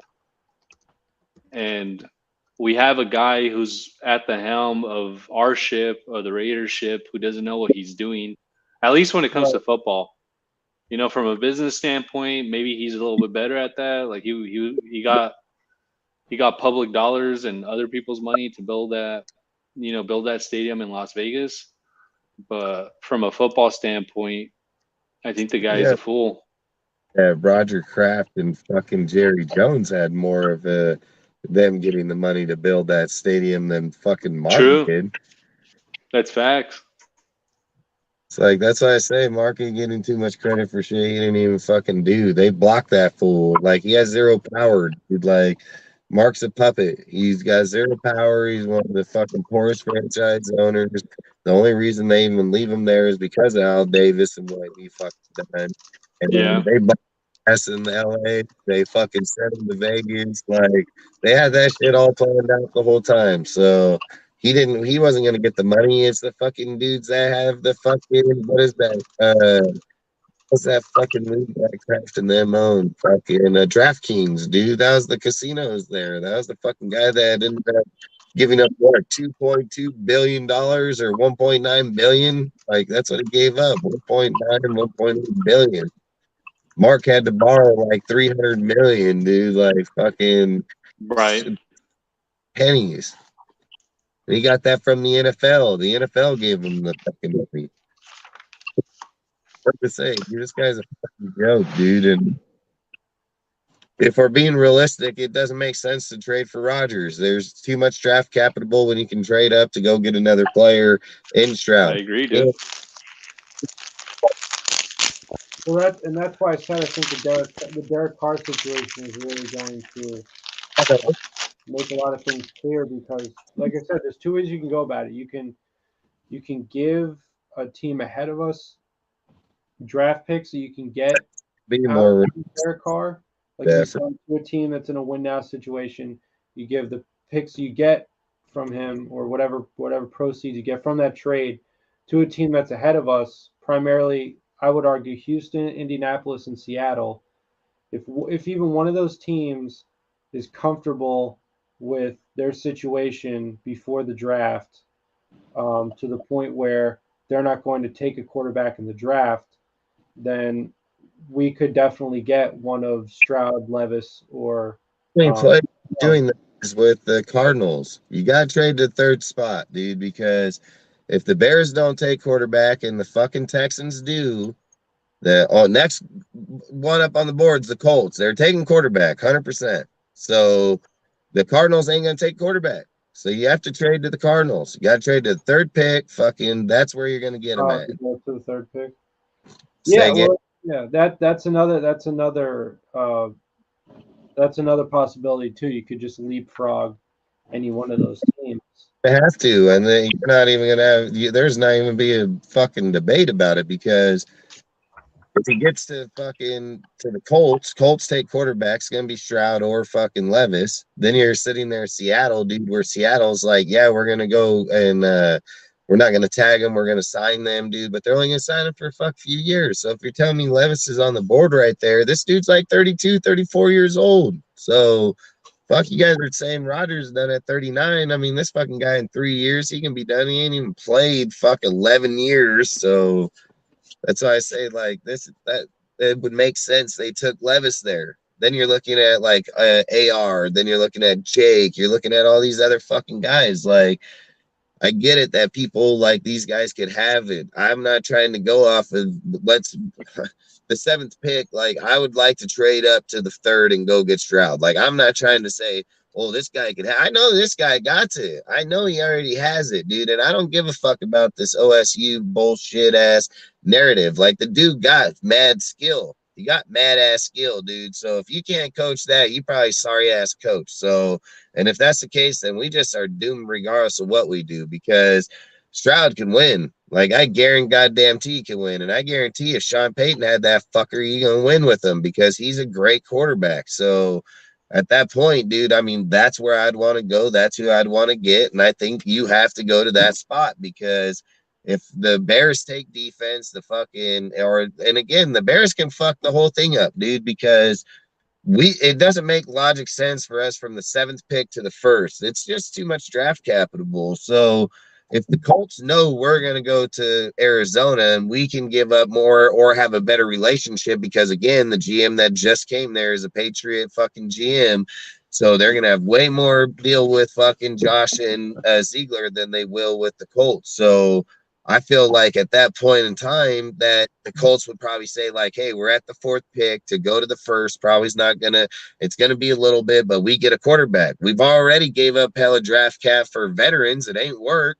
Let's trade up and go get the 1st pick of the fucking quarterbacks, and then you got the Texans. Hey, Jeff. Yeah. Hey, bro, what's going on with your fantasy team? Of basketball? Bro, guess how many points I got on you? Well, I mean, we're in the 400. But I mean, I'll just say that Cade Cunningham's out for the year, so that pretty much sums up my. Hey, bro, Curry's may be done for the year too. Yeah, that's tough blow. Just as far as I mean, no, John. I don't want that quarterback. Read the last comment. No, I don't want that. If you're gonna do it, you gotta do it. And if I was the Raiders, I would wait until the 1st pick is over. Like that's how I would judge on how I'm gonna play it out. Because if the Colts jump up there, then I'm not fucking trying to trade up at all for a quarterback. I'm just gonna let it fucking play out to the 7th pick at that point in time. But if the 1st pick goes by and nobody trades up there to get a quarterback, and it goes to the Texans, and you bet your ass I'm calling up the fucking Cardinals instantly. I'll call them up right away, dude, and be like, let us get that spot, dude. Like, what's it going to take? And you can make it, dude. Like I said, you got a lot of draft capital here. You're going to have Waller. You have Jacobs. You could probably have defense. You can have a lot of draft capital here to be able to get up to that spot, dude. And not only that, Ziegler is built draft capital, dude. He's got 13 picks just in this year. And going into next year, he's going to have probably another fucking 8 or 10, dude. So, again, the guy, he's got plenty of draft capability to be able to get up there and get the job done. So I think the 1st pick is going to determine what we do. And if they stay defense, we're going to go to the 3rd. And whoever knows, man, maybe these guys are like, hey, fuck it. We'll stay at the 7th. We'll pick our defense. And then we'll go fucking quarterback in 2-3 rounds. And then he'll be our starter. Like, who knows? Dustin, if I'm Ziegler, I'm not trading away any of my prime draft capital. I'm talking like 1st and 2nd rounds, especially because I didn't get the chance to play with those last draft, right? Like this is my 1st draft where I have a full-fledged draft, 1st, 2nd, 3rd, etc. Like I want to go in there with full ammunition. Last draft, dude, like he didn't have those prime bullets, so to speak. This is the draft where he's coming in with the fucking cannons, dude, and the fucking, bazookas and shit. So he needs the full ammunition to build this shit the right way. Yeah, well, and that's really like the fundamental question, is it? Yeah, I think like the short answer to your question is, well, what the short answer to what you're saying for me would be yes, you're right, except this is really where I think they've handled this franchise in a poor way, is that you still have that core of guys that that were locked up this past year, and because of that, not only that, the guys that we already had here that were locked up, but guys that we brought in, because of that, there was all this hype surrounding this team, and we thought this could at least be like a 10, 11, 12 win team, maybe make definitely contend for a playoff spot, maybe make some noise in the playoffs. But now, because this year was, pretty evidently a tank, the tank is the best possible analysis. If it wasn't a tank, then we're even more up the creek than we thought. But honestly, if this regime was going to do it the right way, I hate to say it, but they wouldn't have gone out and got Davante Adams, as you've mentioned, Alice Ghost. They probably wouldn't have even maybe you lock up a guy like Max because he's like, franchise guy, he's organic. We drafted him. Okay, fine. But like outside, like going out and getting Chandler Jones, even not letting Waller or Renfro's contracts expire was questionable. I mean, because if you really didn't think that Derek Carr was the guy, now we're kind of in a frenzy with a quarterback situation.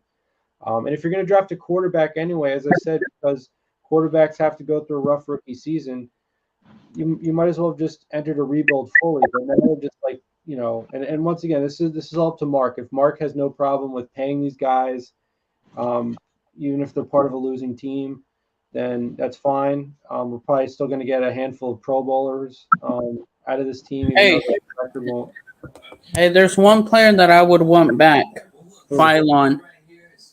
Oh yeah, yeah. Well, as a locker room guy, I mean, you can't put a price on him. I'll take him back in a heartbeat. Everyone loves Phylon. That would be. See, that's the thing is people get stuck up on people's names or what it like. And it's not about what you've done in the past. It's what you're doing right here, right now. That's how the NFL is judged. You're only as good as the last game you played, dude. Like, that's facts. So when you're looking at players like him, nobody fucking picked him up for a reason. Like, you don't go picking up dudes that don't make your team better, period. Did he work when he was here? Yes. Did he work after? No. So, and he didn't work after for nobody. So it's like same with the fucking what's his name from Dallas, dude, the fucking Tampa Bay guy, fucking McCoy, dude, like or was that did we have what fucking D tackle did we have from Dallas, dude, that blew his leg out here? It was McCoy, wasn't it? Yeah, it was. You mean the season before, right? Like the first game? But that's my point. Jared McCoy, yeah, from the Panthers. That doesn't mean that they're going to work here. If they worked here at one point, don't mean they're going to work here again. It's like you have to build the team to what's the best. Like if people sit here and say like, "Oh, we're supposed to win 10 games," nobody's going to argue that. But look, they also had a fucking offensive. They had an offensive core when they started out the year. They didn't have it. The defense, dude, was entitled of Averett, Hobbs, fucking Rakia, numerous other fucking players, which they all got hurt. So then Averett ended up not even on the fucking team damn near. So then you have your fucking safeties and the Abram and so on, dude. You play him down till the fucking trade point, and then you fucking oust him out.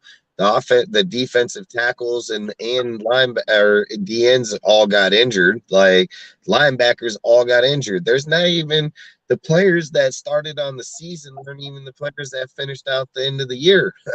So to sit and be like, well, we expected our backups to win 10 games, that's not even realistic, dude. Like they had the realistic reality of winning 10 plus games with the starters, with the starting lines on both sides. That was a possibility. When the fucking starters went out and then it just go one, we're talking multiple starters and multiple key positions.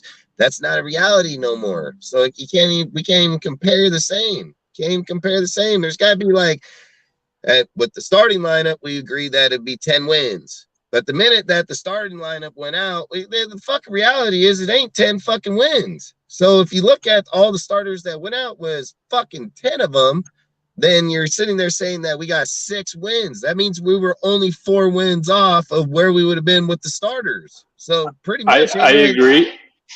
Yeah, I agree. I agree, Dustin. Yeah, Dustin, I agree. But I think what the issue, why this season bothered a lot of Raider fans and me included was we were up in so many games, Like that's the thing, right? We were up.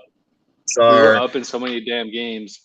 Listen, a lot of fans that fucking watch one ain't fucking fans. They just fucking watch a team and then they go comment on the fucking team is what they do, because the reality of football is when you're playing football, you have core fucking players. When people sit and say that, hey man, when the Bengals got there, they got there with their core fucking players, dude. When the Niners got there, they got there with the core players minus the fucking quarterback, but the rest of the team was intact, dude.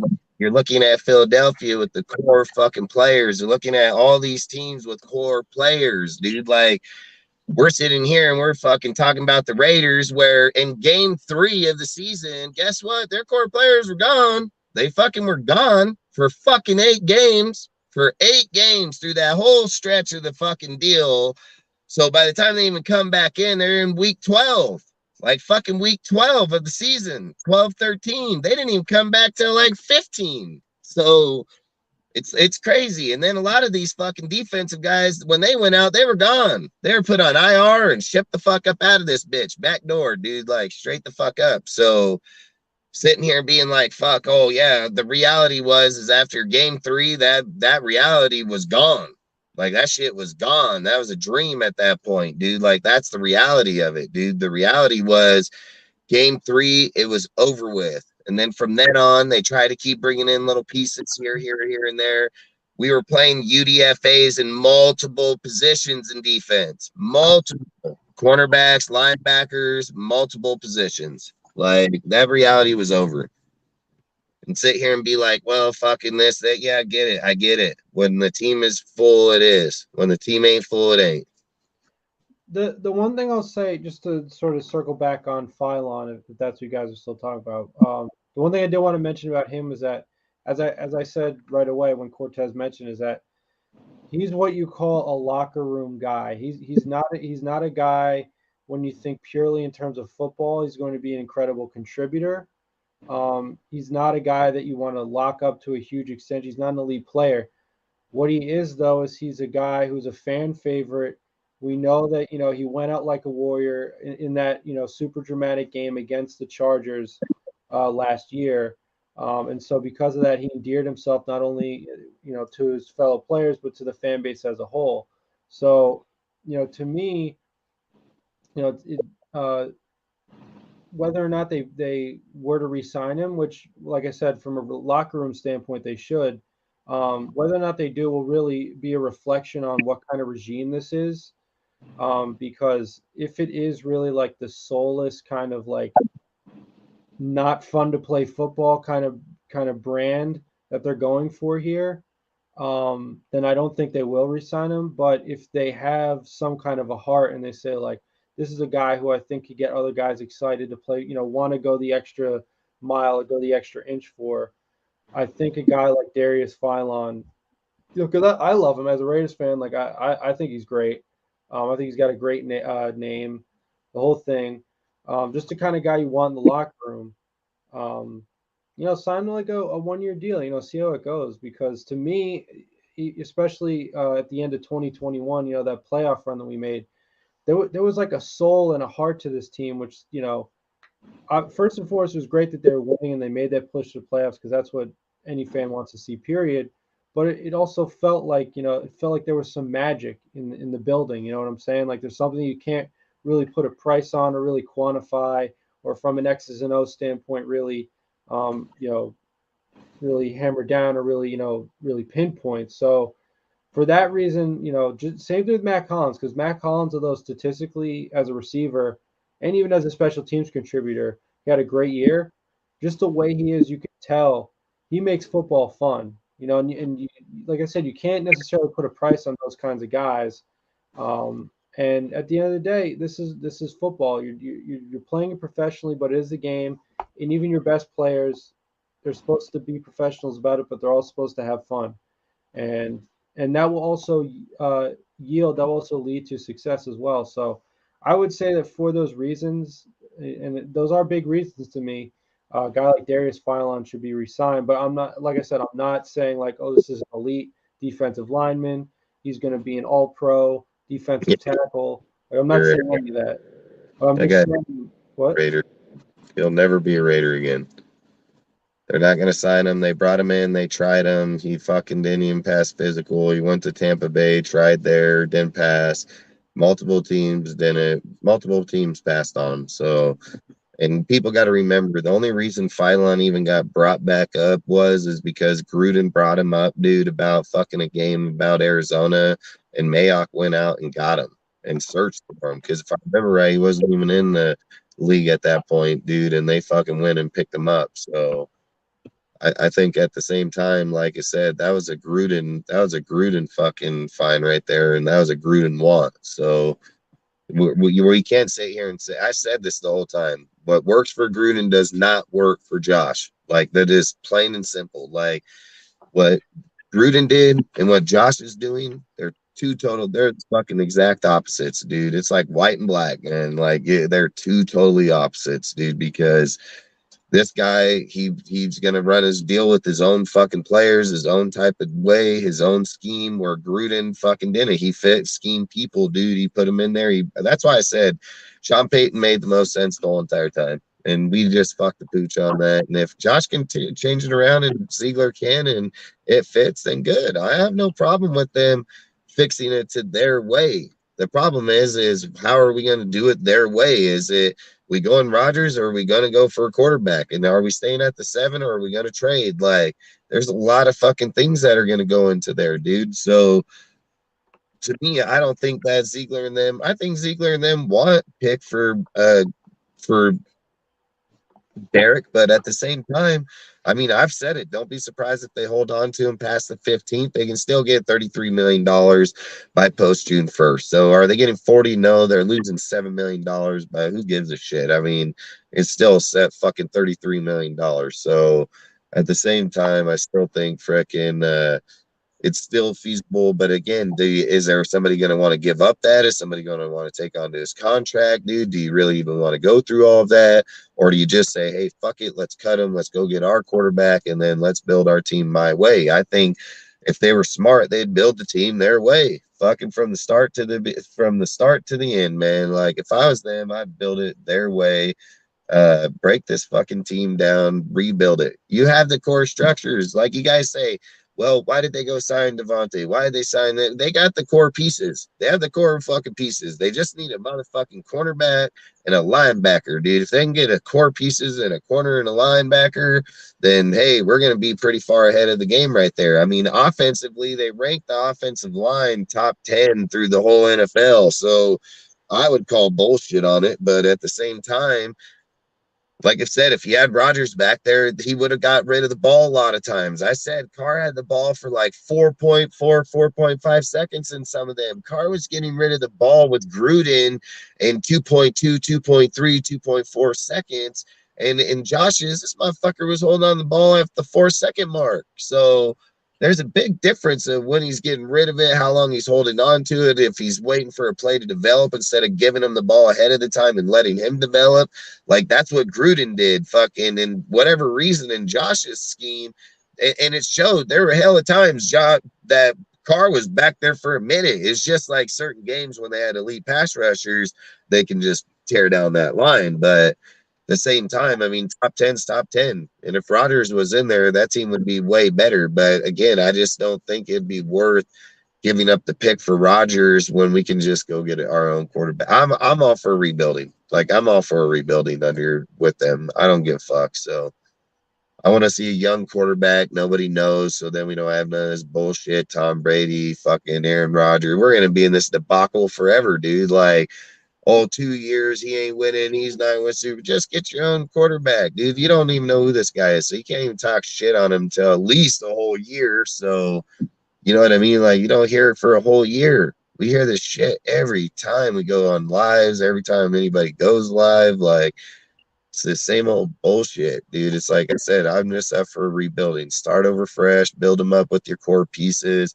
I don't care what Devontae thinks, because the motherfucker signed a contract. Play your contract, shut the hell up, and it is what it is. Like yeah, you want to have your imprint, dude. You want to have fun. Like, you shouldn't go take $18 million or fucking $40 million, dude. Like, fun goes out the line when you get $40 million. Like, it's a business. This is a fucking business, dude. Like, you ain't going out getting $16 an hour. You're not going out getting fucking $20 an hour. You're getting $40 motherfucking million. You better go fucking win. You better put up fucking yards. That's why you're getting that money, dude. Like, you know, yeah, fun or not, it ain't fun, dude, when you're out there and you're getting paid that type of money and you suck. Like, that's not fun. Like, and they can sit and say the mentality is a business. It's a business. That's why there's where are we at? $224 million in the salary cap. It ain't goddamn fucking welfare. It ain't fucking charity. They didn't just say, come out here, let's give away some money so you can laugh and fucking play. It's that, hey, you want to play at your highest level? You want to win championships for our organization, my company, my fucking brand, my shit. Like, here's the fucking money. Like, that's your job, is to fucking play it at the best level you can, regardless of what the fuck your feelings are. Like, this is a fucking business at the end of the day. Like, too many people, that's why they probably don't win, because they don't look at it like that. And people are over there like, oh, Josh is slaying. Good, motherfucker. If that's what it takes to win, then that's what it takes. Like, this ain't just stand over there, eat your fucking popsicle and drink on your soda, motherfucker. It's about get the fuck out there and work. Like, I don't care. You know, people are like, well, they were in pads all the way up to week 4. I don't give a fuck. It's 17 weeks, dude. You grown ass fucking man, dude. Like, LeBron James and Tom Brady go out there and fucking put the money where it matters. They put their money in their fucking health and how they train, how they develop, and they can do it at a high level like nobody else. But all these other fucks, dude, all they want to do is take the money, go buy nice cars, nice houses, eat out, fucking spend $100,000 on a dinner, and then fucking suck at the game they play. Like, that's their fucking problem. Like, LeBron, people sit here, like, people don't even realize how good LeBron really is. He's playing 82 fucking games, and let's just say he plays 70, running up and down a fucking court for an hour, bro, nonstop, literally nonstop, and still 38 years old, averaging and Dustin points a game, bro. Like, get the fuck out of here, dude. Hey, Dustin, and not just that. What was it? 8 or 9 finals in a row. The motherfucker was playing through June every season for like 8 or 9 seasons in a row. Like, we're talking about over 100 games. Yeah, they're unreal, dude, when they fucking do it. And that's why I say there's a difference when people take money and do what they're supposed to do, when they're supposed to be the best at what they do or be good at their own sport. Like, that's what they do. They train at very high levels. They dedicate their whole fucking life. Look at Max Crosby, dude. Max Crosby said straight up, like, what the fuck is it that he does, dude? What makes him so great? Well, he don't ever quit training. He doesn't ever quit, like, ever stop. He's doing the same thing over and over and over. And then look at him, dude. Now Max is stepping up, playing at high levels. Like, even Max tells you, it's like, we don't even stop in the off season. It's just a nonstop grind, because if you want to be good at it, you got to do it every day, dude. I've always said, a guy that runs away from contact, the minute he gets hit, he's probably going to get hurt. A guy that goes into it is prepared for it, dude. Like, there's a big difference. He's fucking worked out for it. He's trained for it, dude. Like, I just think any more of these days, dude, the reason we suck is that we get some weak ass hearted people. Like, look at Avery, dude. He got a fucking thumb injury and bitch fucking forgot how to play football, dude. And I said before we picked him up, that was a garbage ass pickup. Same with the Chandler. I said the game with Chandler was garbage too, because he got 5 sacks in the fucking first game. And then he didn't even get 5 sacks the rest of the season. Fucking guy, that guy is garbage. That was just a friend shit. That's all that was all about. Fucking friend bullshit. Who, Chandler? Yeah, fucking garbage ass pickup. It's yeah. I mean, it's tough to say. I mean, there's so many different things you say about him. I mean, maybe, like, you know, we've been talking about quarterbacks that are old and should retire. I mean, maybe he should retire. So maybe that's the biggest factor. Another factor could be like he felt like he's not really incentivized. He's not in a contract year. He's not incentivized to play at his highest level. And another factor could just be lack of coaching, like not being able to coach, not being coached up enough to play well. And I think that's an underrated factor in a lot of cases. But that's also a really scary thought too, because, you know, as we've said, going into this past season, the way in which Ziegler built his team, I mean, it was a playoff caliber team easily. And, you know, once again, the idea of a tank is still definitely out there, and there's a lot of, I guess we'd call evidence for it. But at the same time, you know, if this, especially this coaching staff, doesn't know what it's doing, then, you know, this has just been an exercise in, like, you know, trying to get or getting a bunch of talent, generating a lot of hype, knowing that in theory they could do a lot with this talent, especially this core that they had this year and even going into next year.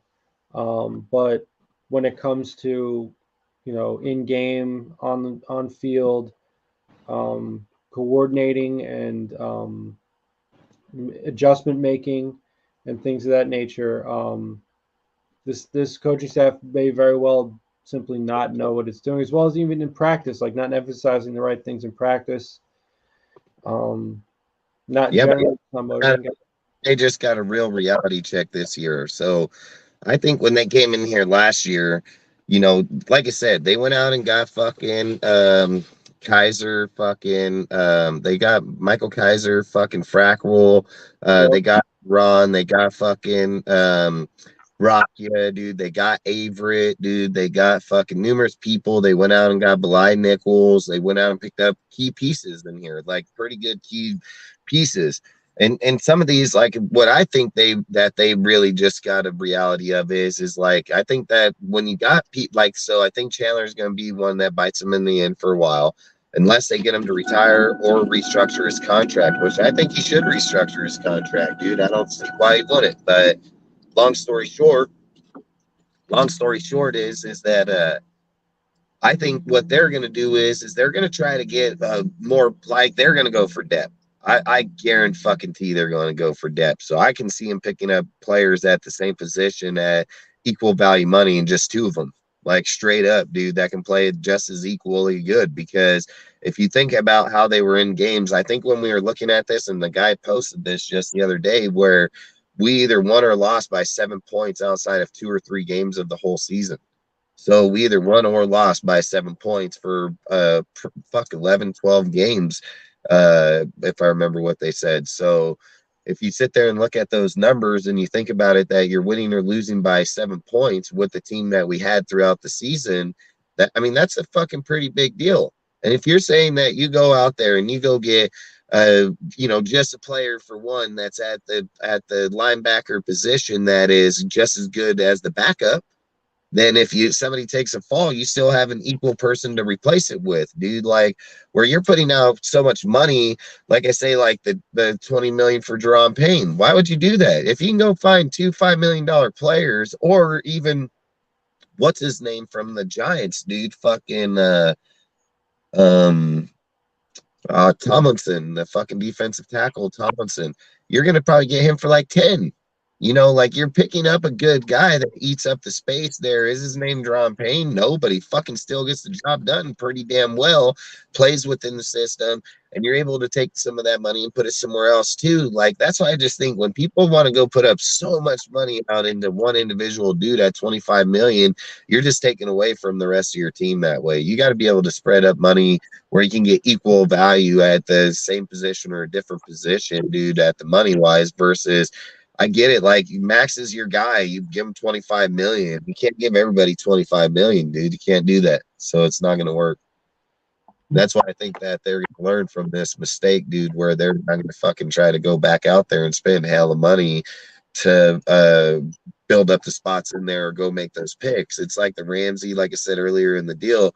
There's too many of these players that people are that you're going to have to give up a first or a second. Like I said, the DeAndre Hopkins one, you're not going to give up a first for him, dude. I'm willing to bet you can get him for a second or third round pick, dude. Like I've said it the whole entire time. I don't think he'll command a first pick, but at the same time, is he worth getting? Like that would be the thing. And then the money, that's what, he's getting 25 million no matter what. So.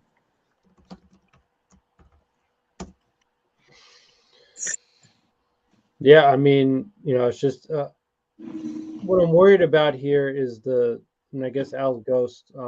I think he was basically identifying the same thing, which is I'm more worried about the foundation here, because if the foundation is solid, like you can go out and get really good pieces that definitely make a difference. Like they're even with the best coaching, a lack of talent definitely can hold you back, at least to some extent. But if Josh McDaniels up to this point seems like the guy who's, like I said, he thinks he's up with great players. Stenham didn't beat the fucking Niners, bro. So, like you said, Stenham won against the number 1 defense, and the result, McDaniels made it look like he wasn't the problem. Like Carr put up just as many points as Stenham did in other games. What's going on? My bad. I've been gone. against multiple teams. But I didn't even cut you off, Jeff. Go. I just want to make sure that was.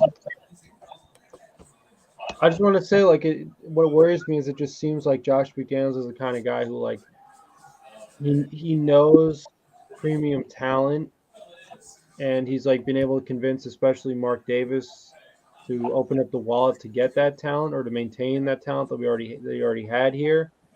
But I just don't think, like I said, when it comes to actually running a football team, he knows what he's doing. And I'm very worried about that because if you don't have a good foundation.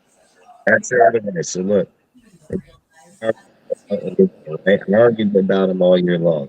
But that's where at the end of the year, by the time it got done, is once he gave up one tackle, he became a really high-rated fucking right tackle in the NFL. So statistically and by pro football, he actually graded out to be pretty damn good at that spot. So let's just go by what their people, like, let's look at their people, right? They made the Davante Adams trade. Fuck, 1,400 yards, dude. That's their guy. They went and got him. They brought him here. That's theirs. 1,400 yards, 14 touchdowns. Then you go look at it. They've reset Max Crosby. Max Crosby performed at a pretty high level. Then you have 12.5 sacks. Like, he had 12.5 sacks. They declined Josh's system, but still went for 12 or, yeah, what, 14? 16? Like 2,000 all purpose, like 1,400 yards.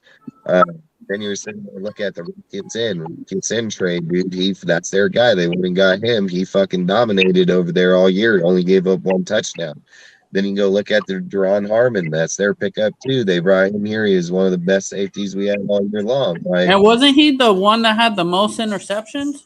Yeah, a lot of their pickups that they picked up, dude, and brought here were actually really good adds to the team. They were actually the only ones that probably did perform at the most part. Then you go look at what they did. They turned around and gave up Leatherwood. Leatherwood fucking got traded off to the Bears. They got rid of Leatherwood. Who else? They traded Ryan Edwards. Edwards out of here. They got rid of Gibson, or what's his name? They got rid of Gillespie too. Went over to the fucking Chiefs, and he still ain't doing shit. He has 15 yards on the season. Then you look at Edwards is not on the Chiefs, I don't think. Yeah, he is. He's on the Chiefs. Yeah. Is he on their practice squad? Let me go look. It's over there, fucking, and then fucking. Then you sit there and look at Trayvon Mullins. Mullins got traded to the fucking. He got traded to Atlanta or to the Cardinals. Cardinals to the Cowboys. Cowboys to the fucking Ravens, and still ain't doing shit, dude. Like, that dude's just been through the hell the whole entire time. So every trade and every evaluation that they made, they were wrong. They were fucking right. And people are sitting here like, Edwards isn't on the Chiefs. Where is he at? Nowhere. He was on the Chiefs the last part of the time, so unless he cut. I'd look up what team Brian Edwards is on. I know he was on the Chiefs roster 100%. I know that for a fact. He went from Atlanta over there to the fucking Chiefs, so unless he got cut off of there at some point in there, which they probably could have because of fucking what's his name going to the IR. So it's definitely cut him, but every person that was traded or cut or released and went somewhere else, they never did any good. Abram, dude, he's got fucking cut, went to Green Bay, went to the Seattle, and he'll probably do all right in Seattle. I mean, Pete Carroll and them will probably figure it out, so he'll probably be all right. And then fucking, like you say, they want to say like, oh, they're not proven, they don't know what they're doing. I mean, fuck, I'm pretty sure they know what they're doing, dude. Like, they've hit on every single one of their fucking cuts, dude, pretty well. And they didn't just hit on them, dude. It's like I've said, even when people were like, well, they took the Stenham and they traded a traded a 6th round pick, and they got Stenham and they got back a 7th. Well, it's what they took that 7th, traded Edwards, and got a 5th. So it wasn't like that they don't know what they're doing. Like, these fucking guys know what they're doing. They're pretty smart in what they do, and just because everybody doesn't see it their way or agree with what they're doing doesn't mean it's not right. Like, how do you know it's not right when you don't run an organization? How do you know right. I'm just a fan of the sport, and you're on the outside looking in, and we don't get paid millions of dollars to run it. Like, yeah, they fell, but imagine if you were there, you'd fail harder. Like, we would all fail harder, like straight up. Like, sometimes our biasness steps in front where they don't, like you can't just sit and knock like Josh and Ziegler, dude. When Josh has produced offense, like I get where people want to say like the head coaching part. Like I get that. Like I totally get it. But the same time, dude, he's producing on his offensive side. If the defense produced on the defensive side, nobody be talking about his head coaching skills. Like straight the fuck up, dude. So it's like maybe if the defensive coordinator did a fucking job, then they can sit and say, okay, Josh is a good head coach because the offense and defense is doing fine. But when the offense is doing good and the defense ain't, then it's like Josh ain't a good head coach. Like that's how I look at it, which is fine. That's what he's supposed to do anyway, so that's fine. But at the same time, is if the defense is playing well, he'd be a pretty damn good head coach, dude. So if you're sitting there saying like in his first year, dude, even with the 24th defense, he had the 12th best offense, dude, and even with the depleted offensive core and defensive core, he still produced on a high level. He just didn't win, like we just didn't win. Like it's just facts, so. I don't know. I just think like Ziegler's smart. He's hella smart. He knows what the fuck he's doing. And if people don't know that, then they need to go research him and they need to read up about him more because the guy is very smart. He's evaluated players to the T. He's shipped those motherfuckers off. He's picked up a lot of draft capital because of those players. And those players ain't doing shit for any other motherfucker out there. Like, and that's facts. That's facts. And he's seen that. That was Ziegler that seen that shit. So at the same time, when people sit here and say, like, that's why it's hard when a Raider fan comes in and wants to talk about the team because they hold bias to the player's name. That's what they do. They hold biasness to the name, dude. They're like, well, Josh Jacobs, he ran for 2,000 yards and he did something only when it. Oh, guess what? That fool got traded too. Marcus Allen got traded too. So what fuckers get traded, dude? Like, fuck Tim Brown. Guess what? He's the only other guy that did too. Guess where the fuck his ass got sent too. So again, that shit happens. Like, that's just the way football's played, and that's how it should be played. Because if you want to be a winning team, that's why the Patriots won for so long. I've said this hella times. They didn't have a lot of people's name on there for people to get hooked to begin with, dude. Like, they had fucking 5 dudes in the whole team that you probably even knew who the fuck they were. And those were the 5 people you gravitated the whole entire time, and that was it. And probably not even 5. Sometimes maybe like 2 or 3, dude. Brady and Devin McCourty, dude, like for the most part, dude. So, and then depending on what year or what time that 20 years you were a fan, then it could have been a few other Gronk and so Edelman or fucking Wes Welker and so on, dude. But Amendola. But long story short is like, and you had Hernandez and fucking Gronk, and my point is that you only had a few players inside there, dude. It's like over here, we're like, hold on to him because that's like, oh, this is the best player we've ever had in my time. Don't let him go. Well, guess what? Sometimes let him go to acquire the draft capital when you do have a guy like Ziegler that knows what the fuck he's doing. I mean, Parham's a great pick, dude, and that was in the 3rd round. Like, that full pick, that was his first pick in the 3rd round was Parham. Like, and it was an offensive pick, which was a good fucking pick. So regardless if like people say like, oh, it wasn't, it's a good ass pick. That guy's gonna be a good player for our team. He's played very well all year long. So for me, for the 3rd pick, and that was it. I think you're doing pretty good. So like when people say like Josh or Ziegler, it's not Josh. Like people got to get Josh out of their mouth because he's not Gruden. Josh is not Gruden. Ziegler's Gruden. Like that's Gruden. Ziegler's Gruden, dude. Like fucking. So when you start talking about Gruden, you'd be relating him to Ziegler, not Josh. Josh is just the head fucking coach, dude. Ziegler's the one that evaluates players. He's the one that goes and builds a team. He's the one that fucking sits and says, hey, I think this guy's going to work best for this scheme, dude. Like, he's the one that does that shit, dude. And he works really good with Josh because they both came from the same franchise. So he knows, Ziegler knows, if I build this system, Josh can play well in it because we did this over there. So he already knows what the fuck it takes to be able to give Josh a winning fucking offensive team. Where I think he's going to have to figure it out, which I think he will, is what does he have to give Patrick Graham to be able to win. This ain't motherfucking Bill Belichick, okay? Like, you don't get to just go out there with half-ass players and get fucking double the result of them. Like, Graham ain't going to do that. And there ain't a guy on our team that can do that. Belichick's special because he's really good at that. So, and Ziegler's got to do differently now because he has to say, like, okay, we don't have Bill Belichick, that fucking kid, get the next level from this guy or this. So I have to get these players to this guy so his scheme works. Like, that's what he has to do. So he has to change that a little bit more to tailor to Graham. But that's what I'm saying. Why to Graham, dude? Like, I get it. Like, Graham had good points in this season. He had numerous games where he kept players or teams fucking scoreless for 2 quarters. I mean, I spoke on this numerous times throughout the season that there were games that he kept numerous teams scoreless for the whole entire time. So I'm not going to say that Graham's that bad of a dude. I mean, listen, if Graham gets his players and he does great. If he gets them and he sucks, we got to get rid of him. Like, straight up, dude. I don't care what you do at that point or where you got to go or not, but he got to go. Like, listen, I don't give a fuck what anybody says. I think Josh got the offense. Like, Josh has the offense. I don't care who it is because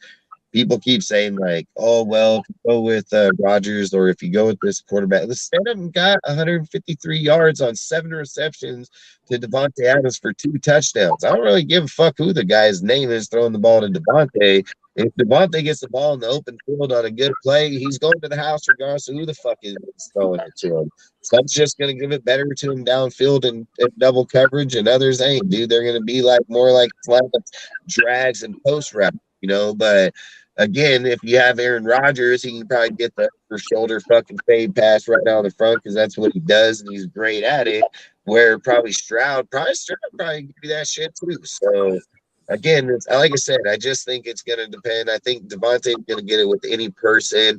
I think if you're able to defense and you're able to put a few people because that's the misconception is we've already had look, we're gonna rate our team. We're so high up on this team, right? We're right every guy. So we want to cock ride Jacobs, Waller, fucking Carr, fucking Renfro, whoever, fucking Max, fucking all these guys, right? What have we really fucking won? What have we really fucking won? We ain't won shit. Like, let's be fucking honest. We ain't won shit, dude. Like, we have not won shit in like 40 years. Ain't been to the playoffs but 2 fucking times. You're talking about like, oh, we can't break up that team because we ain't gonna win. We ain't been winning fucking to begin with, motherfuckers. Like, since our last Super Bowl, 83, we have not won shit. Yeah, you got 7 wins, dude, or 6 wins, and it's like we can't break up this team because they're so good. Like, because they got good. Bro, going back to Justin, going back to what we have always, both of us, what has happened? Josh McDaniels had a better record than Gruden in his first year, did he not? By 2 games. Yeah, fact. If we're comparing them to there, yes. And each year after that, the coaches get better and better. He did it with the same type of deal. The only difference was he had a number 1 receiver. That's the only difference that Josh had that Gruden didn't have right away. So, but again, Gruden could have had it numerous times. He made trades. He went out and tried, dude. He just didn't get it, and it didn't work for him. Sometimes it works, sometimes it doesn't, no matter what you do. So, I think fucking Josh is going to be fine. Like, yeah, me, I think Josh and Ziegler are going to be fine. Like, in market, I've said hella shit on this show, dude, and I've hit on my shit. I hit on it weeks before other motherfuckers even thought about it, dude. So, I back you up 100, bro. You know that shit, Dustin. This whole year, I talked about hella shit this whole year before other motherfuckers, YouTubers, or any other motherfuckers even thought about getting it out of their mouth.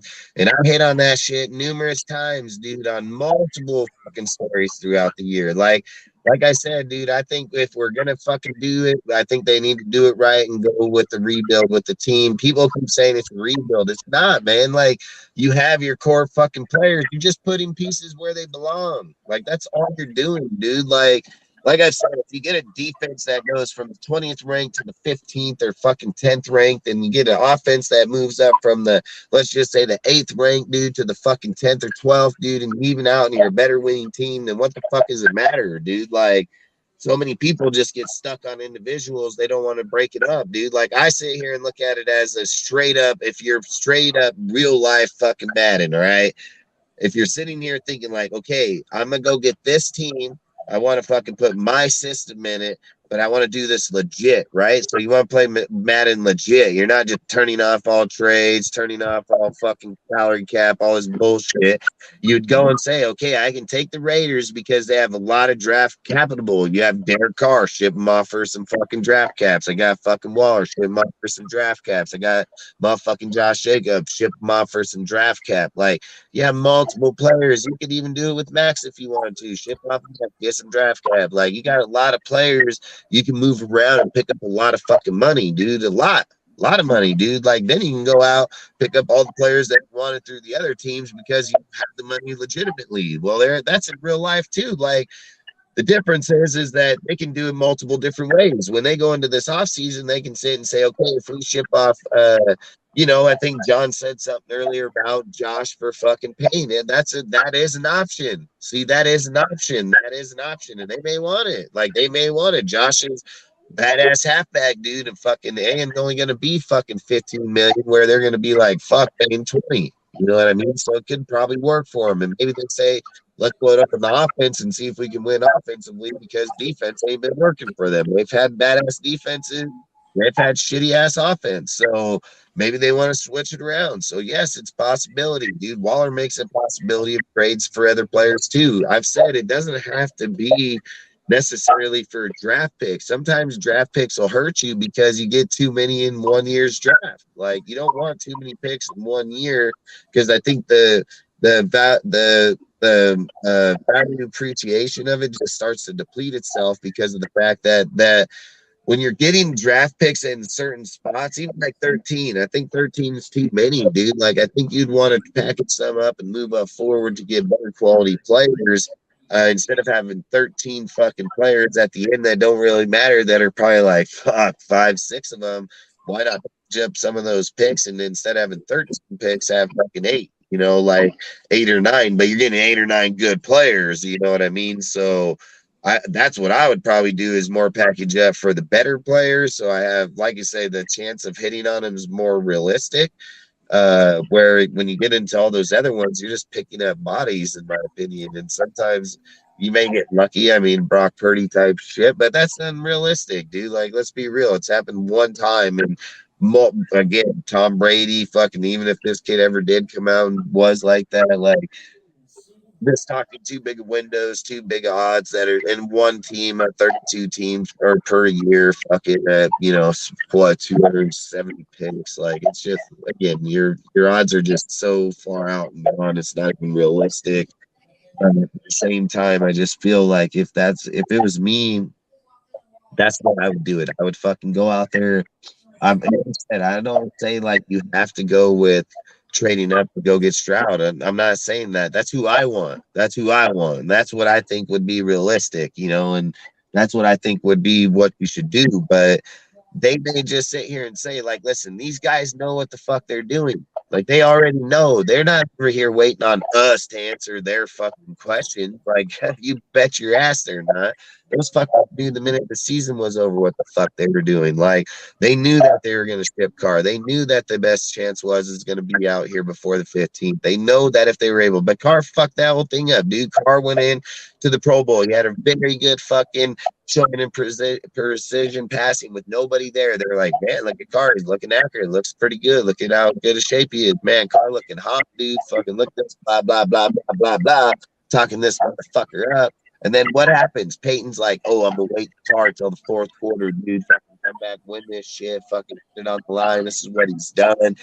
This is going to be a bigger fucking showcase than anything. Carr just falls flat, dude. Like, Carr gets pressured and flag football crumbles. Like, what the fuck, bro? Like, it's flag football. That bitch can't hit you. If he hits you, it's a fucking penalty. He's like, oh, he got my arm. Oh, go throw the flag. Throw the flag. Like, this guy Like, listen, you can just show that in flag football, the second he got pressured up underneath there, the dude fucking faltered just like he does in the NFL. So again, Ziegler must see shit, and he sees it pretty well, dude, because when you're playing flag football and you're throwing interception because you're throwing into double coverage, dude, in a fucking flag football setting, like, you shouldn't even be doing that. Like, you shouldn't even be doing that. And Card does it, dude, for whatever reason now. So I just think, like I said, Ziegler sees it. He can see the fucking, obviously, somewhere where Carr is lacking massively. And I think Carr just hurt his stock right there, man, because I think, like, you had the Tampa Bay dude that said, Bruce Arians said that he is intrigued by Carr. He would love to get him over there. And I just think when you're looking at games like that, when you got Jamar Chase, Tyreek Hill, Devontae Adams, fucking Kelsey, like all these badass motherfuckers, or Andrews, or all these dudes. You're just fucking, and that's all you're doing. Like, I don't know. He went to 3 or 4 outs on numerous deals. Like, I don't know, man. I just think Carr. Look, I love him. I think he's, like you said, he's been our quarterback. I just think when you watch the Pro Bowl and the way that he gets pressured in there and the way that he fell off, I mean, come on, man. I'm glad that they are moving off from him because they see it. Now the question is always going to come down to is that we're going to get ready. I said the whole time we ain't getting ready. I said that shit from day one, said it wasn't happening. I even brought up the fact, dude, even when all these people were talking about, oh, Brady's going to come here, he's going to take pay cut, he's going to do this. I said, dude, go look at the live. My exact words were that Tom Brady ain't coming here because he just won his fucking family's case, dude. He's not going to leave the state of Florida, dude. It's going to become a bigger fucking issue than most people think. People argue me that, oh, Tom Brady's this football fanatic. I argue dudes on this show straight up. He ain't a piece of shit. He never abandoned his kids. I don't care how you do that. His wife fucking see this or that. I've said this whole thing, and then guess what? They fucking ended up staying with this kid fucking for school right there in Miami, and now he's gonna go retire and go do his fucking deal. Like, people go out there and they put false ass narratives, dude, because they wanted to fit what they look at. Like, I've always said, dude, you can't change a narrative to fit what you want, dude. Like that, the reality of it is that some people, when it's there in front of them, are gonna do it, and when the reality sets in that, hey, life's got to set up, dude. I gotta have this. I'm gonna have that. The way that things were going down, we had a fucking sorry ass team, like straight up, and there were Raider fans out there that were so fucking delusional that they thought this motherfucker was going to come over here and play for our broadcast team for fucking $30 million or $15 million. Like, dudes were saying this shit over and over and over. And I said, no, the fuck he's not. Why the fuck would he take that? Why would he leave a team that's going to offer him 40 that had better ass offense, better defense, better fucking team, period? And this bitch going to come on his ass over here, play for this, and he got to take a pay cut. Like, this motherfucker just left the Patriots, but that's what we were. Like, no, the fuck he isn't, dude. Like, that's the thing is there's reality football and there's some fake ass bullshit, push ass narrative football. I said that shit from the get go, dude. Like, again, I don't know it no more than most people do or not. I just know when I watch football or study, I know that shit very well because that's all I do. I fucking know it, dude. Like, I know football very well. You can ask all kind of motherfuckers how many times I've hit shit. Like, I've hit on so much shit, it ain't even funny. But again, it's not about that. It's about that we're all here to be able to share intel, be able to talk about football, be able to see it. If we're going to be smart, which I think Ziegler is very smart, I don't think Aaron Rodgers trade is even going to happen. If 2 first-round picks get involved, he's not doing it. Like, he's not fucking doing it. And if they tell him that they want a first and a second this year, I don't see him doing it because he, like they said earlier, he wants to go into the draft. He wants to be able to have some draft capital to be able to go pick up some people, like stone markers for our franchise. I think that if you're able to do like a first, a Waller, and maybe a third or fourth later down the road, like, yeah, they would probably do that trade. But it's got to make sense, dude. It's just like Josh has said. It got to make sense. Has to be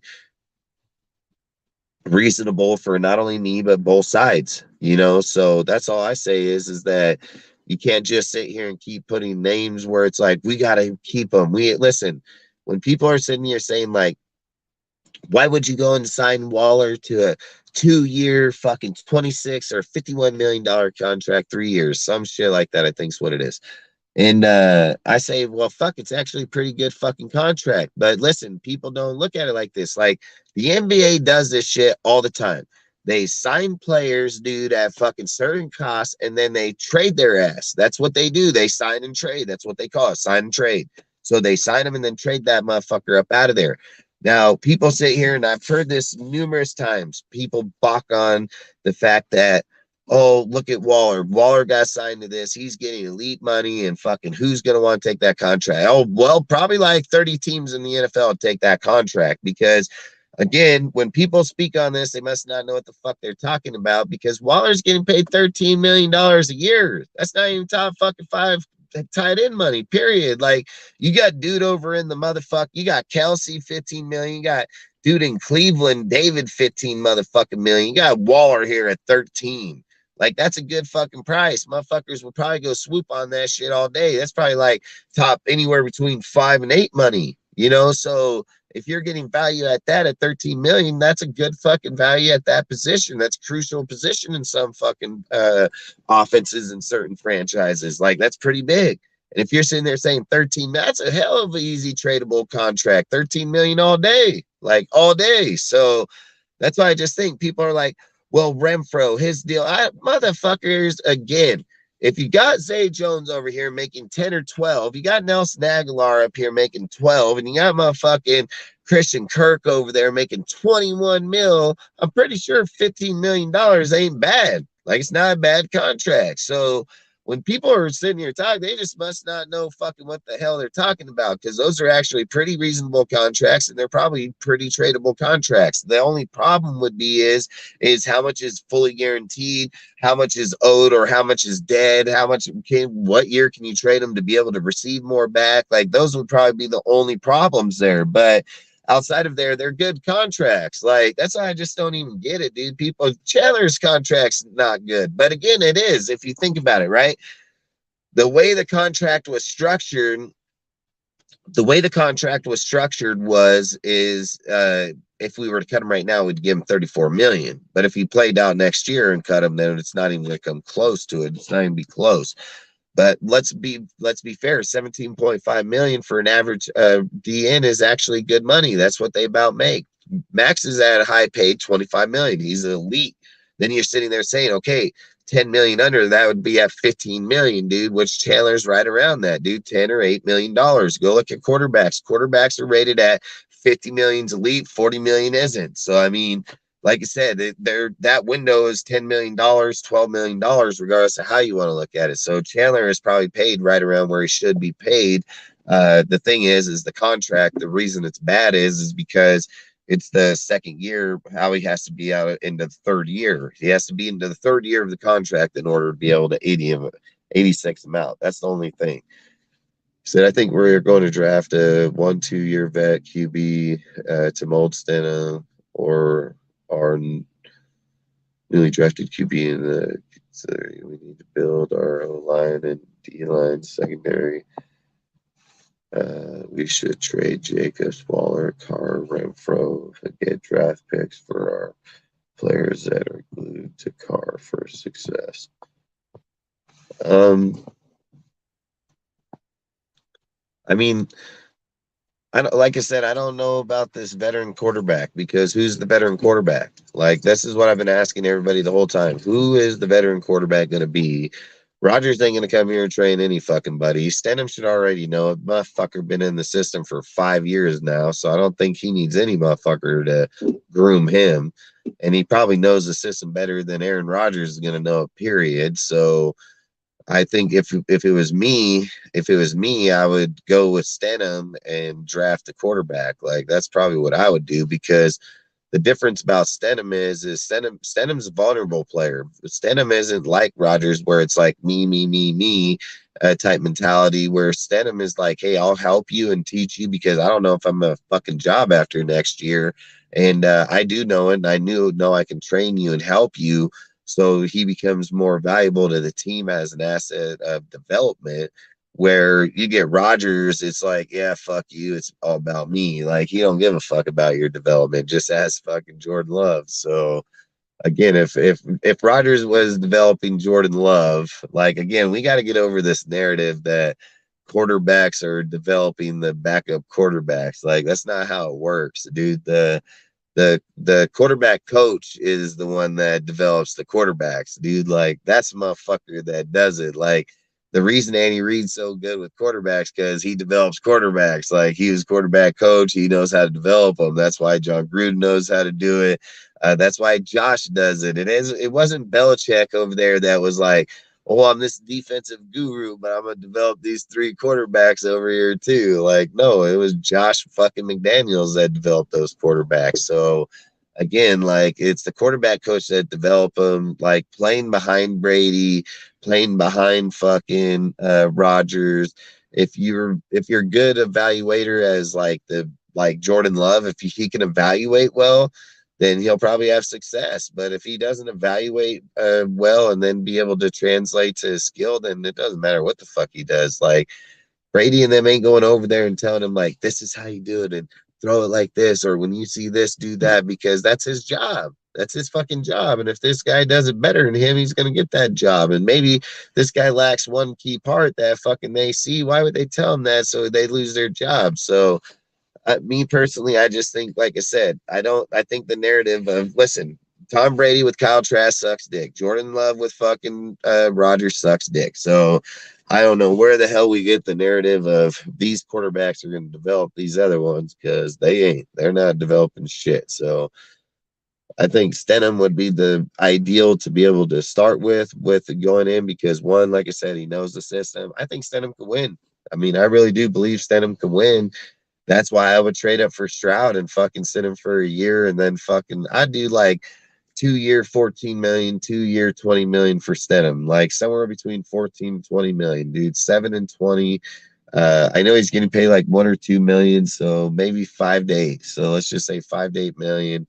So what, 2-year 10 million, 2-year 16 million, somewhere in that window, because he has a lot of value, because one, he will teach, he will develop, he will translate. Hey Justin, I'm gonna go. All right.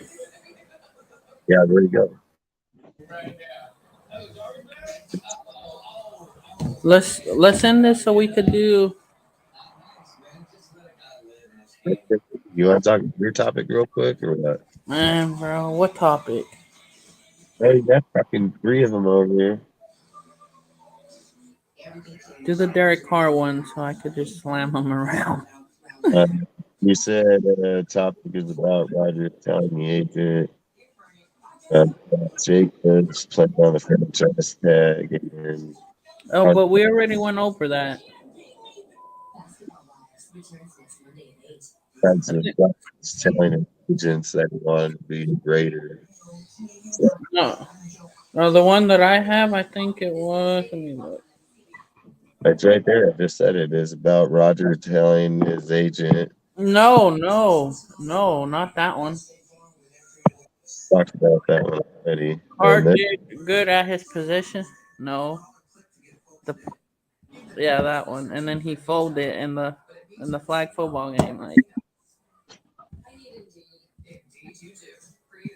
once he gets pressure, bro, like Bosa and Tyrann Mathieu always said this. Once he sees pressure, he goes down or fucking throws a pick. And then I noticed in the flag football game, he looked down the receiver when he threw that pick, Justin. Yeah. Bro, it's time to move on. And there's better things coming in the way. There's some people that's going to say, oh, it's a rebuild. But I have a strong feeling that Mark Davis ain't going for a rebuild. It's not a rebuild. It's going to be a retool game. Like,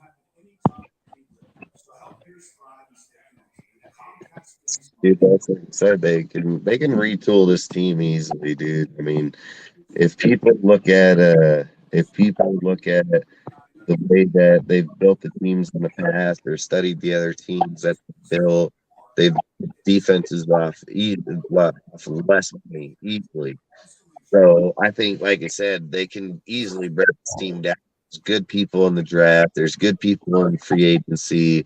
I think they can retool this team easily. People think like, You got to rebuild. They got the core players. What the fuck you mean, dude? Like, there's like fucking 20 players that ain't going nowhere, dude. Like, there's at least like 15 that ain't going anywhere. So it's not like you're just tearing down the whole entire team, dude. It's like 15, 20 players that are not leaving, period. Yeah, that's all I say. So, you got anything else you want to talk about or say or what? Not really. We talked on everything else. We talked about Jacobs. We talked about Rodgers. Hey, bro, I have a feeling tomorrow we're going to wake up with some news. I had a topic here. He said we plan for running back next year. We'll let him speak on that next time around. Yeah, I don't. What do you mean, like that Carr or Rodgers? Carr. I have a feeling, bro. I think he's going to the Saints. Why? Huh? Why?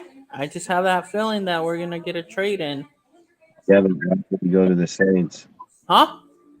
Why the Saints? Look who's there. His former head coach. And then look who he has over there. He has Alvin Kamara. Michael Thomas been injured. Not Michael Thomas, Alvin Kamara, Chris Olave, and they got really no, like, who's their other receivers? Carr's gonna make their receivers look good. What has he's done that his whole career with us. Yeah, but that's the thing. That's my point is why would he go there? You know, like, why would he go there? They got a good defense, do they not? Who? Marshawn Lattimore, who else?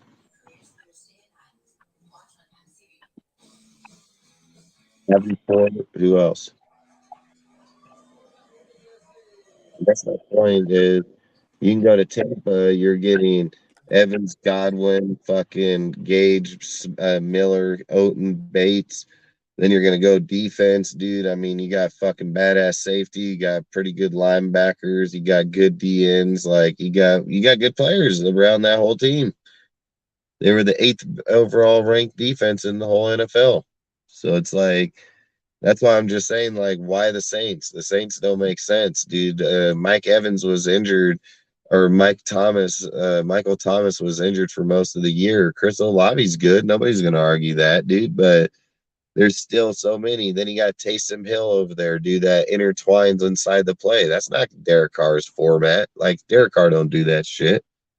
So I don't know if that's going to work out for them. So, and Derek Carr said he wants to go to a good, stable coach, good, stable owner, dude. Like, I get that Dennis Allen there, but Dennis Allen ain't the guy. Like, that's not the guy you go for. Like, unless you just want to lose, then you do that. Like, I can tell you right now, I can name multiple other. Why not the Jets? Why not the Jets?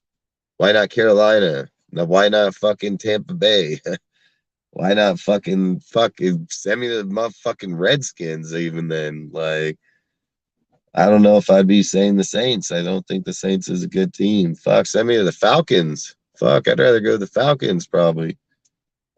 You got fucking Drake, Pitts, dude. Fucking got the good little core players. Like, shit, I'd probably go to the Falcons. So I don't know. Man. I don't know. The Saints, dude. I mean, if it's the only team that'll trade, but would Carr do that is the only question. That's a tough one. That's hell a tough one.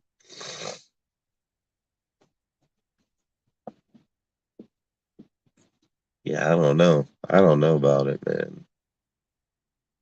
They could. You never know. That's the good thing about fucking football is you never know. But fuck, if he left the Raiders to go to the Saints, dude, I don't know if I'd do that. Alvin Kamara is going to get in trouble at the end of this year. Don't forget he beat up that dude in the Pro Bowl last year, and they said they were going to trial him here in the offseason. So Alvin Kamara can most definitely be suspended for like 6 games. Michael Thomas, then you're looking at fucking Callaway, because I think that's the other receiver there that's going to be good. I think that is Callaway. And then you got fucking Chris Olave, dude. So, I mean, if it was me, I'd probably pass on the Saints. Like, to be honest, like, I'd pass on the Saints. Or Tampa. I'd rather go to Houston. To be honest with you, because they got a 2nd and fucking 12th round pick. So, or, first round 12th pick. So I think I would fucking way prefer go to a team that can build. I mean, shit, you're telling me you can get Addison and get a defensive player like Jalen Carter or something, like you're doing pretty good right there. So, like I said, I don't know. I wouldn't go to the Saints, man. And I'm not saying he won't. So don't get me wrong. I'm just saying, like, fuck. I think that'd be stupid. Like, if you ask me, I think that'd be stupid.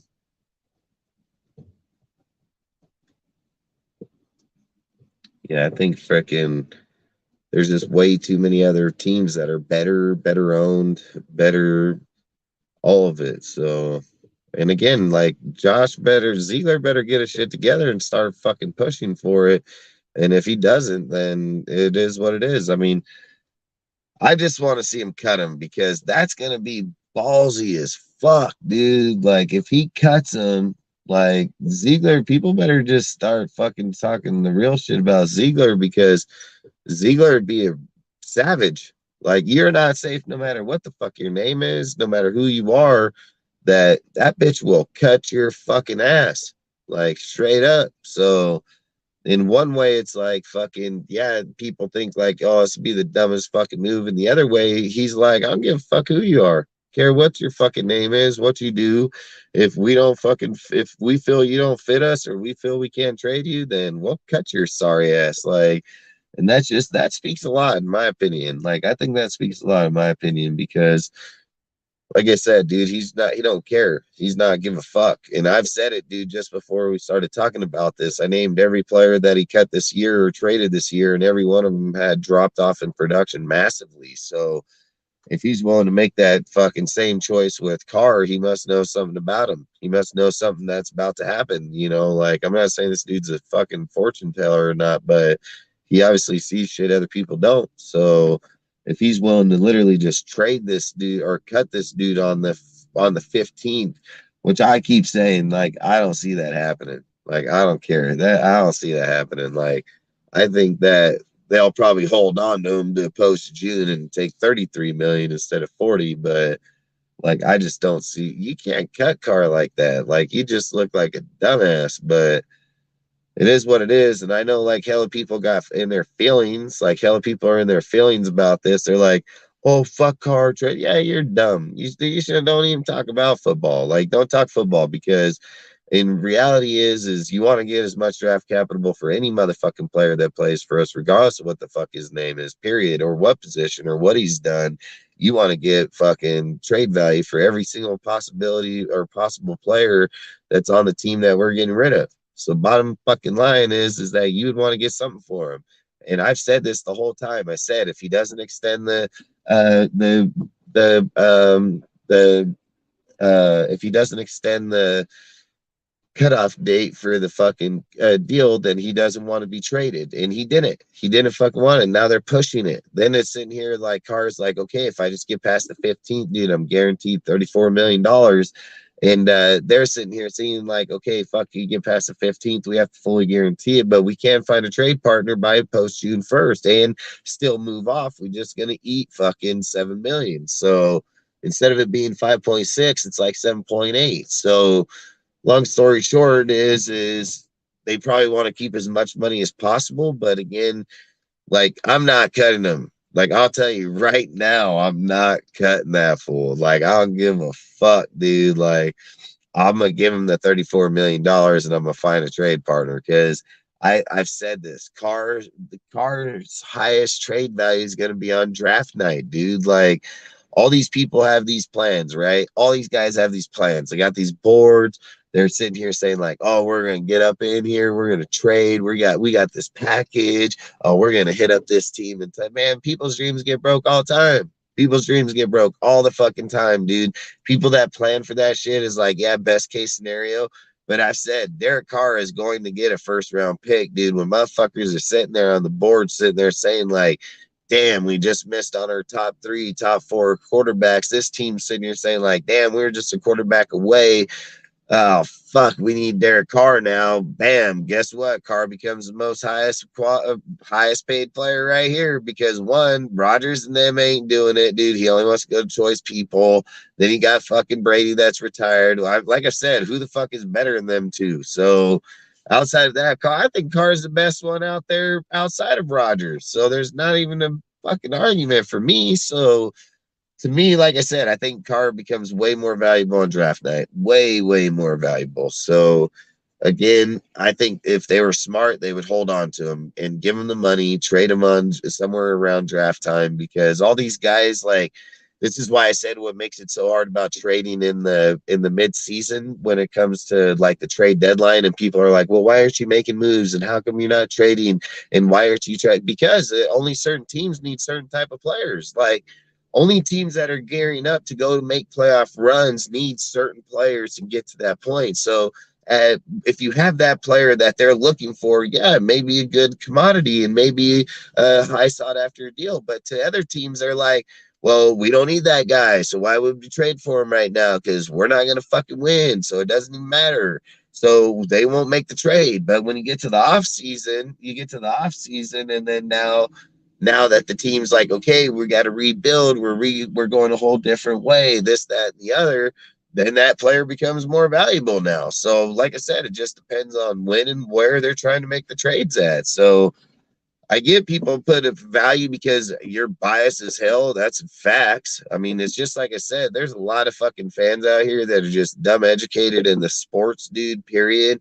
And I can't even, dude, I get so many people telling me the craziest shit, dude, on Instagram, Facebook, all these places, dude. Like, and I just didn't think, like, I don't even engage in them because I'm like, boy, you just really ain't never fucking read or even watched football, dude. Like, so I think when you get a lot of these guys that are so caught up in their emotions and so many people that are putting out these posts, one, you got to read posts and see who's comment about football for one. And if they have logic about football, the logic that they're mostly going to tell you, same thing every logic players or fans going to tell you is the defense sucks, dude. Like, you need to build up the defense. You got to get a lot better in the defense.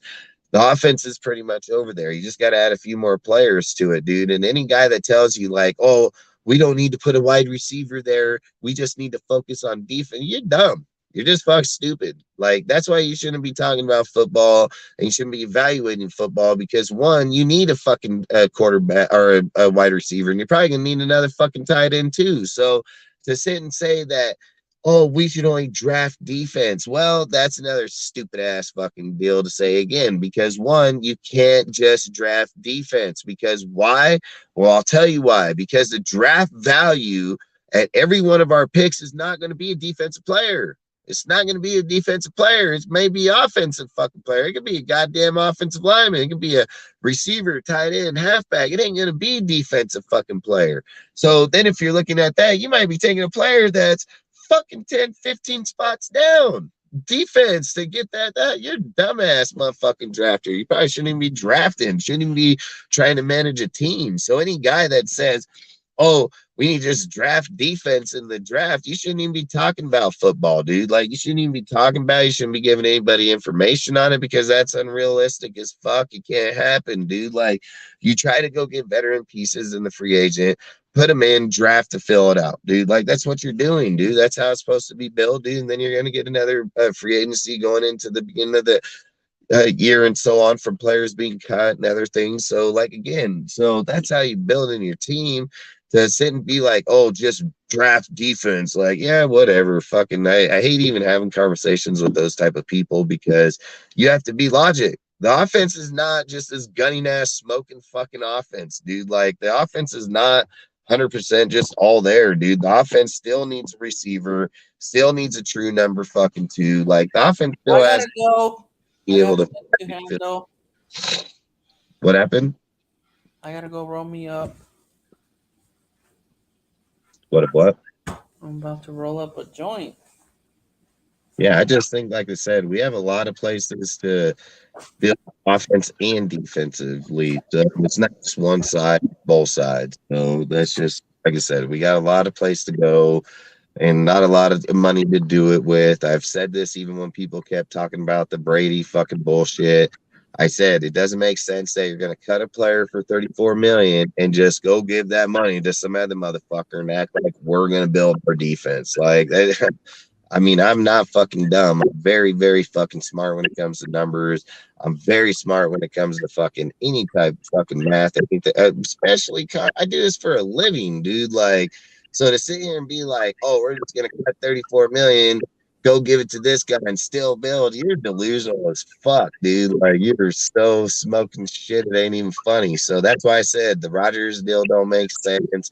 But if you're getting Rodgers at $15 million, which I think someone fucked up on the math massively, but $15 million, I'd probably do it for sure. But outside of that, no. Like I said, the money, it doesn't make sense. $40 million. Now you're cutting Carr for 34 and giving him 40. So you're not building anything. How you build the team is you already have the players here that matter. Stenham, that's why the Niners are going to be able to do what they're going to do. You're going to have Brock Purdy's on an $800, $900, and $1 million contract. You're going to have fucking Trey Lance on a fucking $2, $3, $5 million. So at the peaks of their contracts, you're only putting $6 million out in the quarterback position. So when you're looking at the Raiders, you'd probably want to be doing that same thing around with Stenham and fucking Stroud or somebody of that stature, maybe at Bryce or Levis, whoever they choose. You would probably want to be in that same type deal. So you can put that money in defense and you can put it around out there. I mean, look at what the Niners have, dude, even giving up 3 first-round picks doing that type of shit. So they've got a pretty damn solid team. Like, let's be real. They're giving up those 3 first-round picks. Would it have mattered to other teams? Hell yeah, it didn't look like they phased their team. Hey, but the other shit is that they're still getting compensation picks with their coaches leaving each. Facts. It didn't phase them at all. They didn't phase them. And did it hurt that they did the Trey Lance? And if he don't work, yeah, it hurt. But fucking, let's be real. It didn't phase them at all.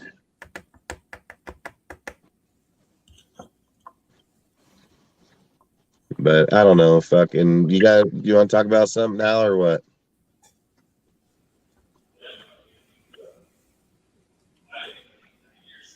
Al's Ghost.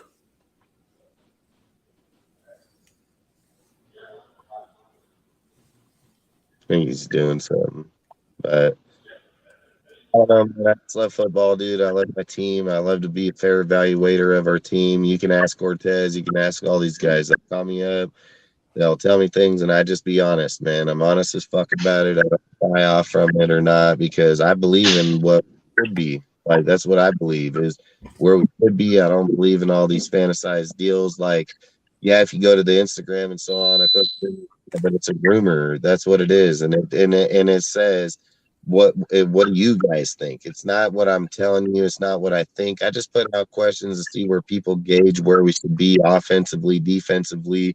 Should we go after Rodgers? Should we go after Payne? Should we go after Ramsey? You know, I like to see how the nation gauges where they see our team built too. You know, and out of all the things that we put out there, like Jalen Ramsey is very high sought after for the nation. Like, I put out all kinds. Look what they did yesterday. They were all chit-chatting with them. Mad Max, Devontae. They're trying to get them.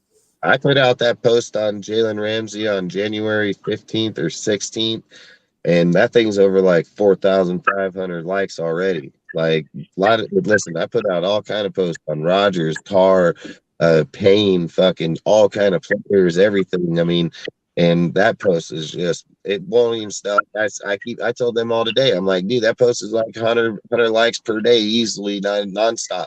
Can't even get it to stop. Like, I don't even know where the hell that post got posted. I don't know how the hell it's even still going, but that thing is going like if I posted one of my posts right now. So when you look at that, it tells you obviously that most people value, when they're looking at the nation, they value the cornerback position over a lot of the positions, because I've put linebackers, I've put DNs, I've put D tackles, I've put quarterbacks, wide receivers, and most people, they nowhere close to the Jalen Ramsey, nowhere close.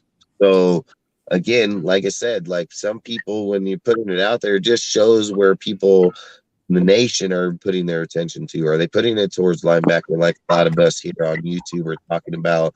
And no, they don't. Because, again, a lot of those guys don't value the team or see the team the same way. But this is about YouTube, and the thing that I like about getting out here is because a lot of people ain't going to show up somewhere and talk football if they don't know what the fuck they're talking about. YouTube will separate them instantly.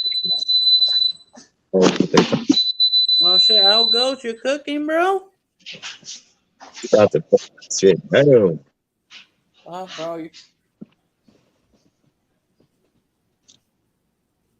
But that's all I would say is, and that's why I'm not afraid to come out here and put my opinion, because you know how many times people told me my opinion was crazy and I've hit on it multiple times. You know, like people say like, yeah, I don't know, man. And then boom, fucking happened, because it sounds crazy to other people, but it's what's logic about the team.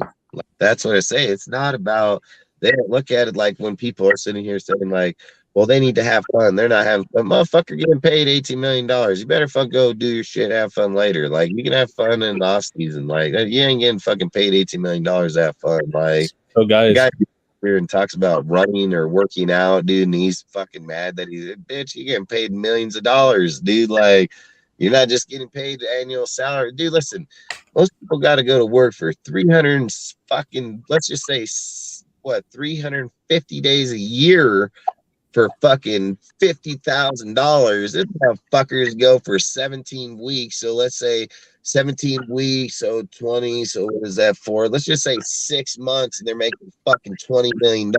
Like, what the fuck? Hey, Dustin. So check this out. I was having some audio issues, fellas. I was actually like talking or whatever, and I was responding to you guys, but I guess my audio wasn't going through. But no, I could only hop on for like a few minutes, but then I gotta go kick it with the fam. But I wanted to say a couple of things, and you actually hit the nail on the head, Dustin. Ultimately, I think what we should be searching for, obviously, like, talent matters, right? Whenever you're scouting like a player, like the motherfucker has to like run fast, right? Or jump a certain height, or have a certain wingspan, et cetera, and that's what the combine is for. You're there to like get the measurables, and I think that's important, especially when you're drafting in like the first, second round. Like, fucking talent matters, but I would say just as important, and I think what you're trying to say, Dustin, is you need motherfuckers who love football, who love to play ball, like guys like Max Crosby, right? Who are training in the off season, who are taking care of their bodies, making sure they're sleeping, making sure they're not fucking out there on the strip at 2, 3, 4 a.m. And I also realize like that it's hard to do, to impose a lot of that discipline on fucking guys coming out of college at 21, 22, 23 who are single and all of a sudden are making millions of dollars, and there's all these, women and alcohol, drugs, etc. around them, especially like in Las Vegas. But I really hope, and I'm sure Ziegler's doing this, like I really hope, like, in addition to checking out the measurables of these players, speed, height, wingspan, etc. You're testing. I'm not sure exactly how you test this. I think you're supposed to interview like their community. Says, you okay, dog? Mm-hmm. No, got it. He's got that Bammer wheat tonight. That's stress. He's got that Bammer shit. I'm fucking with you, Cortez. Nah, bro, it's all good. Hey, bro, like I was surprised that you hit me up last night when I sent you that about Josh. What? Why were you surprised? I don't know. I didn't know if I'm on Discord, dog. So I know, bro, but I know that we're with family, so I was like, oh fuck, he'll hit me up tomorrow about it. Response. No, I'm just kidding. I'm totally kidding. I actually didn't catch it, Dustin, but I think I know what you said. Like, hey, like I'm late on responding and shit, but I always respond. Supposed to be like in the morning. I'll hear at him like at 4:30. Yeah, that's why I put on there. I'm like, if you are, put your 2 topics, because usually I'll send a message and I'm like, you gonna join? You're like, and I know you're back at some point. But then I'm like, fuck, send 2 topics. I never hear until right before the show. I ain't gonna lie, I take forever.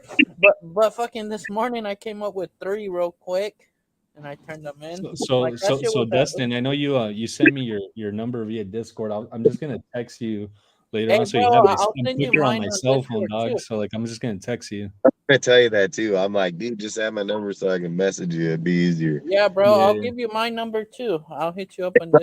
At the end of the day, as Raider fans, we should want what's best for the nation, period. And it needs to be a fucking team that's built to win. Like, straight the fuck up, dude. Like, the team, even the team that Gruden and them built, would it have won under Gruden? Probably. But if we're being honest, dude, they didn't win shit for all the years. Like, they had one good fucking year and the rest were shit, dude, regardless of what their stats were individually. So I've always said, like, if they can come out here. Bro, Dustin, going back, in my honest opinion, Rich Bisaccia does not deserve a head coaching job, in my opinion.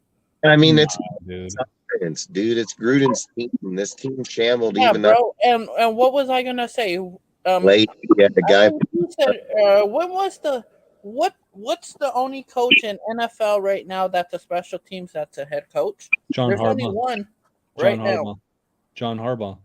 Yeah, John. He's the only one that I know of. Now, because freaking Judge tried it and he choked. But you know what, though, Cortez? I think that's also just like a bias in terms of the hiring process, because traditionally it was either an offensive or defensive coordinator. And then now you see like a huge shift towards like offensive coordinators becoming head coaches. Whereas I think like more like in the 80s and 90s, you saw like more deep coordinators becoming head coaches. I think it's just like a bias in the league. Let's be real about this too, okay? This is why Olsen and Rich didn't get hired, because they seen Gruden do this shit in the early 2000s. They watched the same story unfold once before. Again, if Greg Olsen was so good, he gave Carr 97% fucking increase in the second half of the season. That's better than any fucking coach, including John Gruden and motherfucking Josh McDaniels.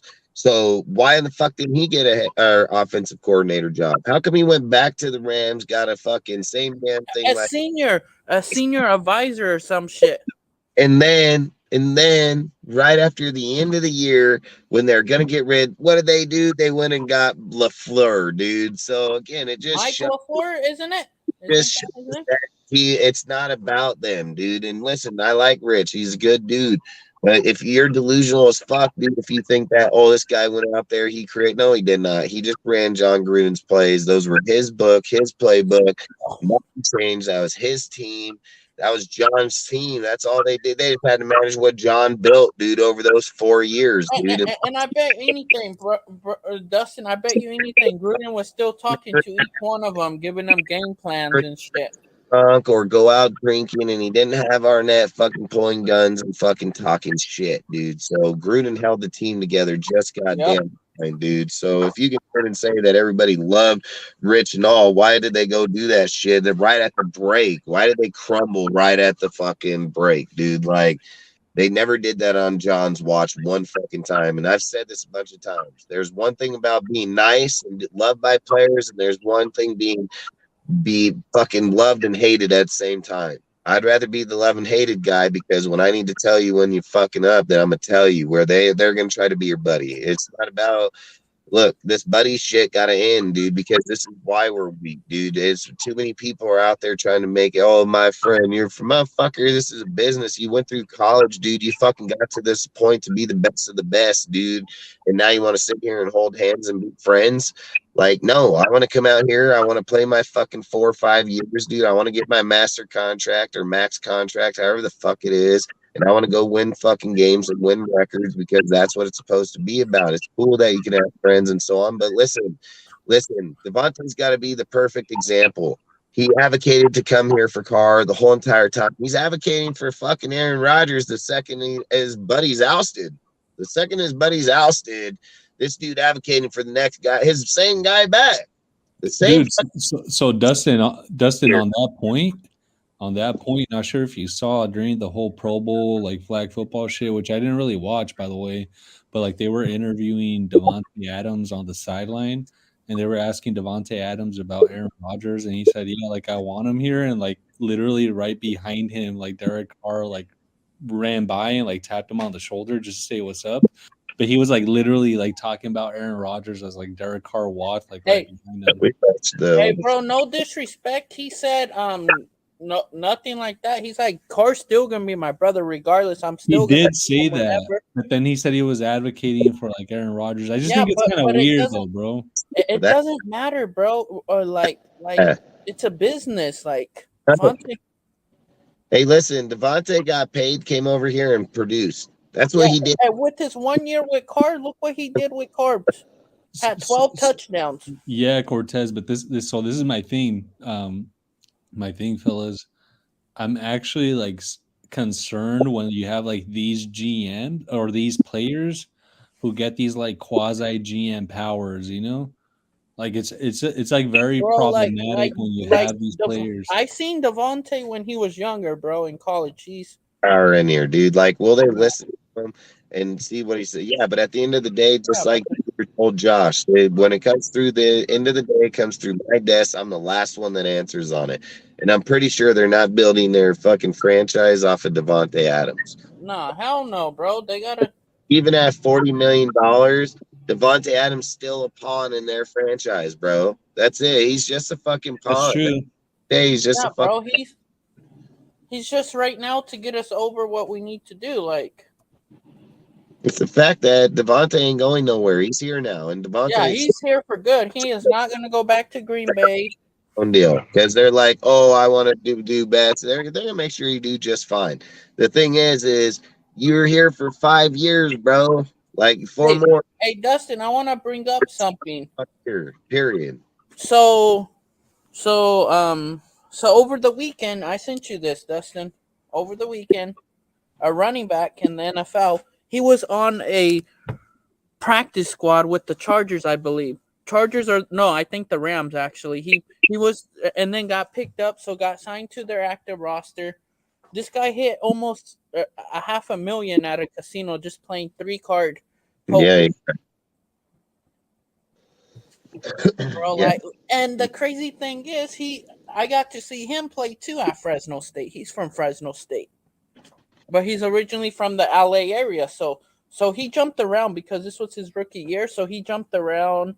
I think the Chargers picked him up first, and then he went to Arizona for a minute, and then he went to the Rams was the last spot. But as a practice squad, and just to go celebrate your birthday with your mom, you guys have the same birthday, celebrate it in one night and hit $500K. Yeah. And that's cool as hell. I mean, like I said, that's pretty cool. I just think like when we're gonna get back to our team, dude, and the fact that I think we should rebuild it to the way that they want. And I don't see why people or not kind of rebuild, retool it, we could say. Not call it. I don't care what a guy wants to label it. Label it whatever the fuck makes you feel better and sleep better at night, okay? You can ask people when they call me and ask me these questions, and the next day ask Cortez. He'll tell you straight up, dude, like at the end of the fucking day, it doesn't matter what the fuck you want to call it, what you want to label it, what makes you sleep better at night. It is what they need to do. It's what they need to do, and it's not they to keep their jobs security. It's to do, okay. We need to quit saying it's Josh. It's not Josh. It's the whole team. Ziegler's the fucking dude that's gonna build and break this team. It's gonna be Ziegler that does it. So yeah, because technically Ziegler has the final say, and then Mark. Ziegler's going to bring the people here, and Josh is going to coach them. That's what their job is. That's what his job is. Like he may have. Hey, bro. To be honest, I think Ziegler deserves a scheme. This guy fits. So again, like I said, if Dustin, just meeting him in person, like he was hella cool. The GM, like I've been saying, he's hella cool, respectful dude. He's 100% Raider, and cares about the fans. Like the fans, he'll go up, talk to you, whatever you need signed, he'll sign it. He ain't gonna second guess. Yeah, the first few times I seen him this year, dude, and just like I told people when we were there in New England, so on, like they were that fucking guy is a straight up fucking Raider. Like, diehard Raider, man. Fucking attitude, the way he is. The personality is the way that he watches the game. I mean, he's a Raider, and I've said Ziegler's not dumb. He's very smart. He's very educated. The guy fucking is always trying to improve. He's a very good scout, dude. He knows player evaluation very well. So I've said when people say here, I get it, dude. People are gonna say, but don't be coming over here tell me in 2 years from now, Oh, did you get? I already knew. I fucking knew. I said it from the get go, dude. I'm the one over here backtracking any fucking words I've said yet, dude. If I get it right, I get it right. I get it wrong, get it wrong. But you ain't never gonna hear me say, "Oh, I fucking recant," or no. It's either yes or no for me, man. If I get wrong, I'm wrong. I have no issue with that. But I called this from the get go, dude. That the reality of them coming in and just hoping that they were going to go out there and win 12 to 15 games this year was unrealistic. I said there's too many moving pieces. I didn't see us at fucking 6 losses. I seen somewhere between 8 and 9 fucking to 10 wins. But again, I didn't see it that far off. But again, we that many players injured either. I didn't see anywhere close. But I think so. Dustin, if I could jump in here real quick, like I think actually like what the issue is. And I'm actually like on the same page with you, dude. Like, I think we should give these times to rebuild, build this thing the right way, bring in the players that fit your system, that fit your program. And that takes time, right? In order to build the team in your image, what you think is going to be successful. So I'm all in favor of that. And as I mentioned earlier, dude, if we're going to cut the stitches, open up the wound, clean that shit up and restitch it back up approach, like I'm all for it. But I think a lot of the frustration that comes from other Raider fans, and I'm not saying us here on the live stream, but I'm saying just in general, like a lot of the frustration that Raider fans have is the fact that, I mean, it hurts me to say this, dude. It actually really hurts me to say this as a diehard Raider fan, former season ticket holder in Oakland. We've been a losing franchise for over 2 decades, and people are just like fed the fuck up. No, they've been like that for 20 years, and they still watch him and still support him. So, and it's been the same result over and over and over. The difference is they haven't had coaching staff like this ever. Yeah, so, never. Like I agree, dude. But like when you have guys like fucking OG, the closest would have had to be Reggie. In all honest, like Reggie did pretty good inside there. He drafted pretty well. I mean, the only reason wasn't it because of that year. So Gruden didn't like him. I mean, I'm not gonna say Mayock and Gruden didn't get good drafts. So I mean, I would say between Reggie and Gruden, those would probably be the first 2. But again, I have 100% faith in these dudes because, like I said, dude, Ziegler is yet to show me failure yet. So hey, bro, he should be Zecular of the year, Dustin. The Chandler contract was not a good look. I've spoken on his additions. I spoke on his pickups, his draft capitable that he accumulated instantly. I mean, Ziegler's hit on every single cylinder. Boom, boom, boom, boom, boom, all the way up there. The only thing Josh ain't hit on is by biasness, where people are going to say, oh, the head coach. Like, what the fuck ever. I don't really care. I'm going to tell you where it is. The defense fucking sucked. They gave up hella fucking games this year. I don't really give a fuck outside of that because when I watch the games, I see offense scored a point, defense gave up fucking points. That's just facts, dude. So yeah, and let me go piggyback on that, Dustin. Like, so 15. If we would have stopped them one series and we got the ball back, we could have scored 7 points.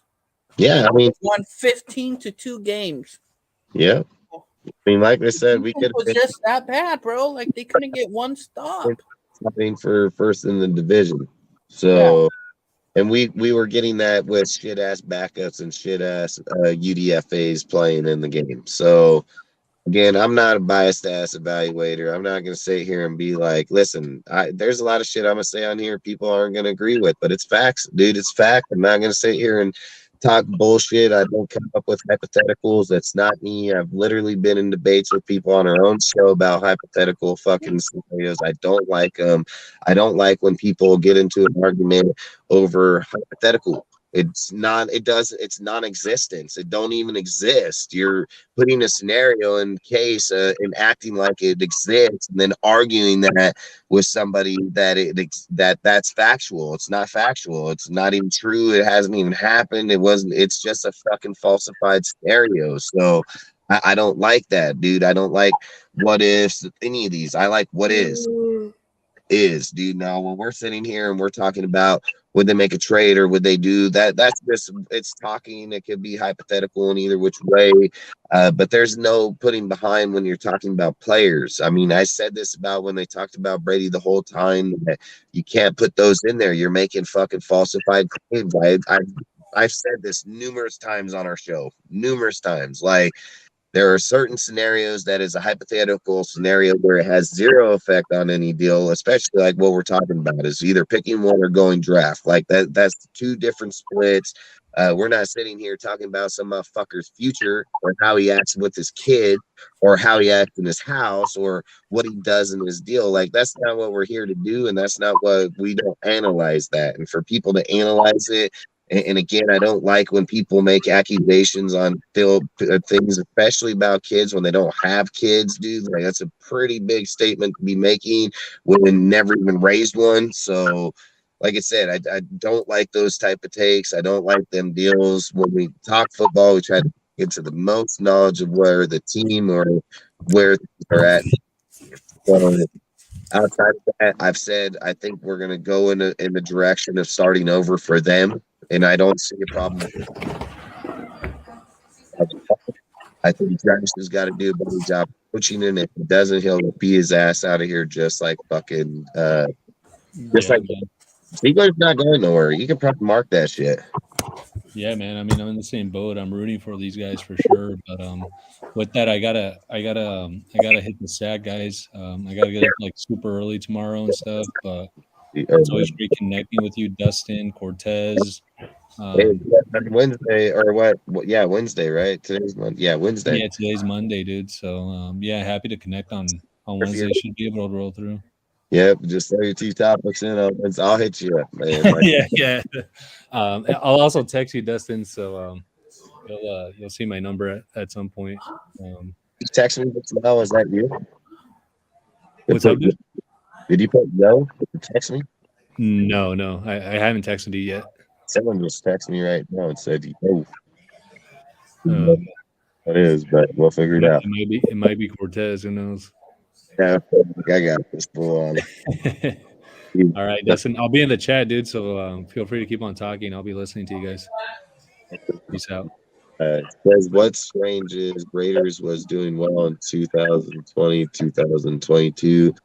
This year, way worse. Because fuck, dude. I mean, injuries were way the fuck worse this year, dude. Like I said, we had like 19 dudes on IR, so it was pretty fucking bad at one point. So again, most time you don't even see anywhere close to those type of numbers on the IR. So period. We were having dudes multiple weeks. So I don't know. Maybe it's the way they trained. Maybe Duke wasn't as good an athletic trainer as they thought. I don't know. I have no damn idea what would have caused all that. So, but and long story short, man, we appreciate everybody popping up here and talking about football every week. Dude, we look at Monday, Wednesday, Fridays.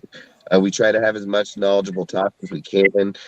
Feel free to always put comments out there, put questions out there for us to ask. We always, push for it, dude. I love the interaction between people. I love talking about, if anybody ever wants to come on the show, just tell us, drop the link. We'll throw it down in there. You guys hop up here and we can all talk about football. I always say I love to debate. I always love to talk about the best way we can build the team in real ways, something that's real reality. That's why I always keep telling people, like, hey, let's quit looking at all these high-end players, dude, because the reality is we're probably not going to get them. We should probably look more for the realistic players, which are going to be about mid-range, low-range players that are pretty good at football IQ, and that's probably how we're going to build our team. And there ain't nothing wrong with that, because I've always said, as long as we're winning, what the fuck does it matter what their names is? I've said this for a long time.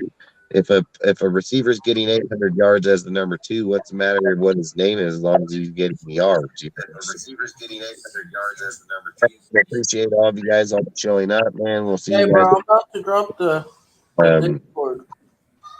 Oh yeah, freaking and Al Ghost, you're right, dude. Rome wasn't built in a day. You just have to be committed to be able to take the start over. I get it that all these other guys and OG and, you know, Rudy and so many different people out here are hurt over the way that it's been done or not. But guess what? It is, and there's nothing we can do to change it because we don't own the team. We don't run it. We don't get to put a say in it. At the end of the day, they own it. They run it. They're the ones that put the final say in it, and they're going to do whatever the way they look at it. It doesn't matter about, listen, they don't care about your feelings. Mark doesn't give a shit about if you're in the stadium. He doesn't, because if he cared about what he said about there, saying that, well, I'm tired of seeing visitors popping up more than the home, but you're willing to throw your home fans out, then you're full of shit. So long story short, man, we appreciate you guys showing up. We'll see you guys on Wednesday at 7 p.m. Pacific, 10 p.m. Eastern. And man, hope to see you guys all there, man. Appreciate you all. Raider Nation for life, baby. Hope you guys have a great night. Yeah, Raider Nation for life. The Discord's down there if you guys want to check it out. Yeah, check it out. Join up, man. Freaking follow us on all our platforms: Instagram, Twitter, Facebook, freaking the Discord. I mean, we have a lot of people in there, over 200 plus in there. Oh. A lot of Yeah. But we appreciate all of you guys, man, following us on every platform. We're over 1,700 people in our Instagram, man. I mean, the Instagram is straight crazy, dude. I don't even know what the hell is going on over there. That shit's fucking building up faster than I can do anything on. We're gaining over 100 people every 3 days, it seems like. Again, like I said, I think we've reached over 1,700 people in there, and just this year, dude, since fucking the beginning of the season. So that page is doing very, very well. The Discord's doing very well. Our YouTube channel is growing very well, man. We're very thankful to everybody that shows up from all over every platform, man. Other YouTube content creators, other just people coming in and subbing and watching, people that subbed to all our channels. I mean, like I said, we appreciate you guys subbing to all our other people. Hey, Dustin, one more thing I want to say, though. Yeah. Ready? So you guys all come over on Wednesday. It's somebody's birthday on Wednesday, so show up. Oh, fuck yeah. Fuck yeah. Yeah. Yeah, but we'll be having a show, like I say, on Wednesday, everything. So we appreciate you, man. We really do. Man, listen, like there ain't much we can really say, dude. We built this platform, man. We started out where I sat behind the walls with a bunch of other people, came out, I created this idea that I've watched a lot of YouTubers, watched a lot of other content creators, been on and off their shows. I seen the one way, one track narrative that everybody was pushing. I said, hey man, let's build this platform. Let's make it fucking non-biased. Let's throw a lot of people on there that see things differently.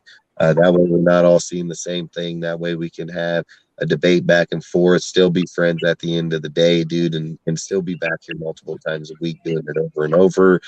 We didn't think it was even going to work out really well at first because a lot of these YouTubers, it seems like a lot of people do like the brainwashing material, dude. They're just, it's a dictatorship. It's basically the way that they say people get uneducated about it, and listen, I have no problem debate any type of football conversation, any type of football knowledge, but I fucking can't stand getting in with people that just literally look to argue for no fucking reason. Like that shit's bullshit. Like you get these kids, dude, that'll push out something and then they'll just fucking push it like if you're wrong.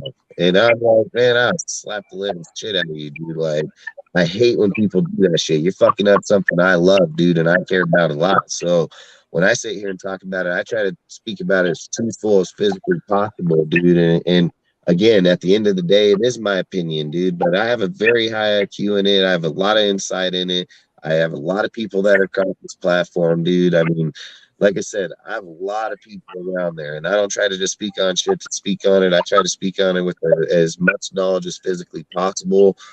Everybody on this show does, dude. We come up with these topics. We come up with these scenarios. I mean, we come up with these conversational pieces, and we're able to push this to a lot of different people. Other people can watch it and see it their way too. Because listen, not all of us see the shit the same, dude. That's not ever going to happen. But when people do tune in here, What we get from this is a diversity of multiple different deals. That's why we have 6, 7 different people on here all the time. So when people join up in here, they don't just see us pushing one thing, and they don't see one guy that says, well, I see that I hate car, and this guy says, well, I like car. There's no divide there, because I like him, you don't, or not. We're not in the divide. This isn't a personal vendetta here, dude. This is about me telling you my side, you telling me your side, and you guys deciding on what side you want. That's what you're supposed to have. You're supposed to have a safe haven and a deal where you come to a platform and you say, most people will say, well, you know what, man, I don't fucking agree with that fucking guy. Fuck this show and turn it off because it's one-sided. But where he can sit here and say, hey, man, I don't agree with this motherfucker, but I agree with him.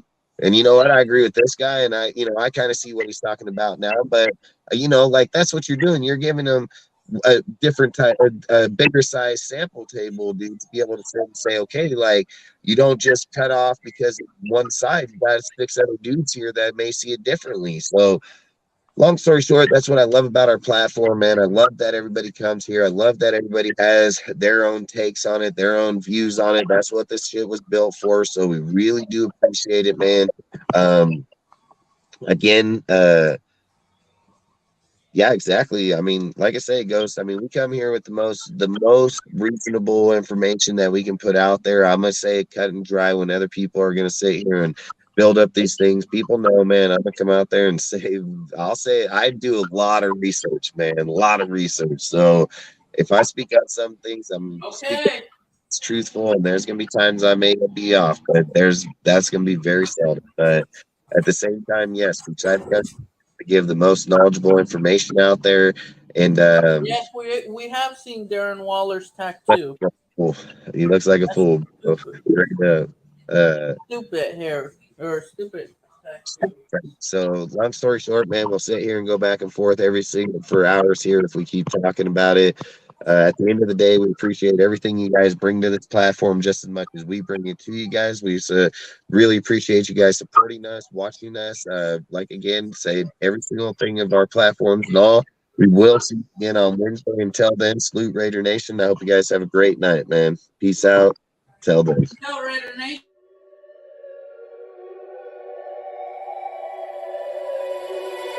Wake up to the sounds of the silence that allows for my mind to run around with my ear up to the ground. I'm searching to behold the stories that I told when my back is to the world. Was smiling when I turned.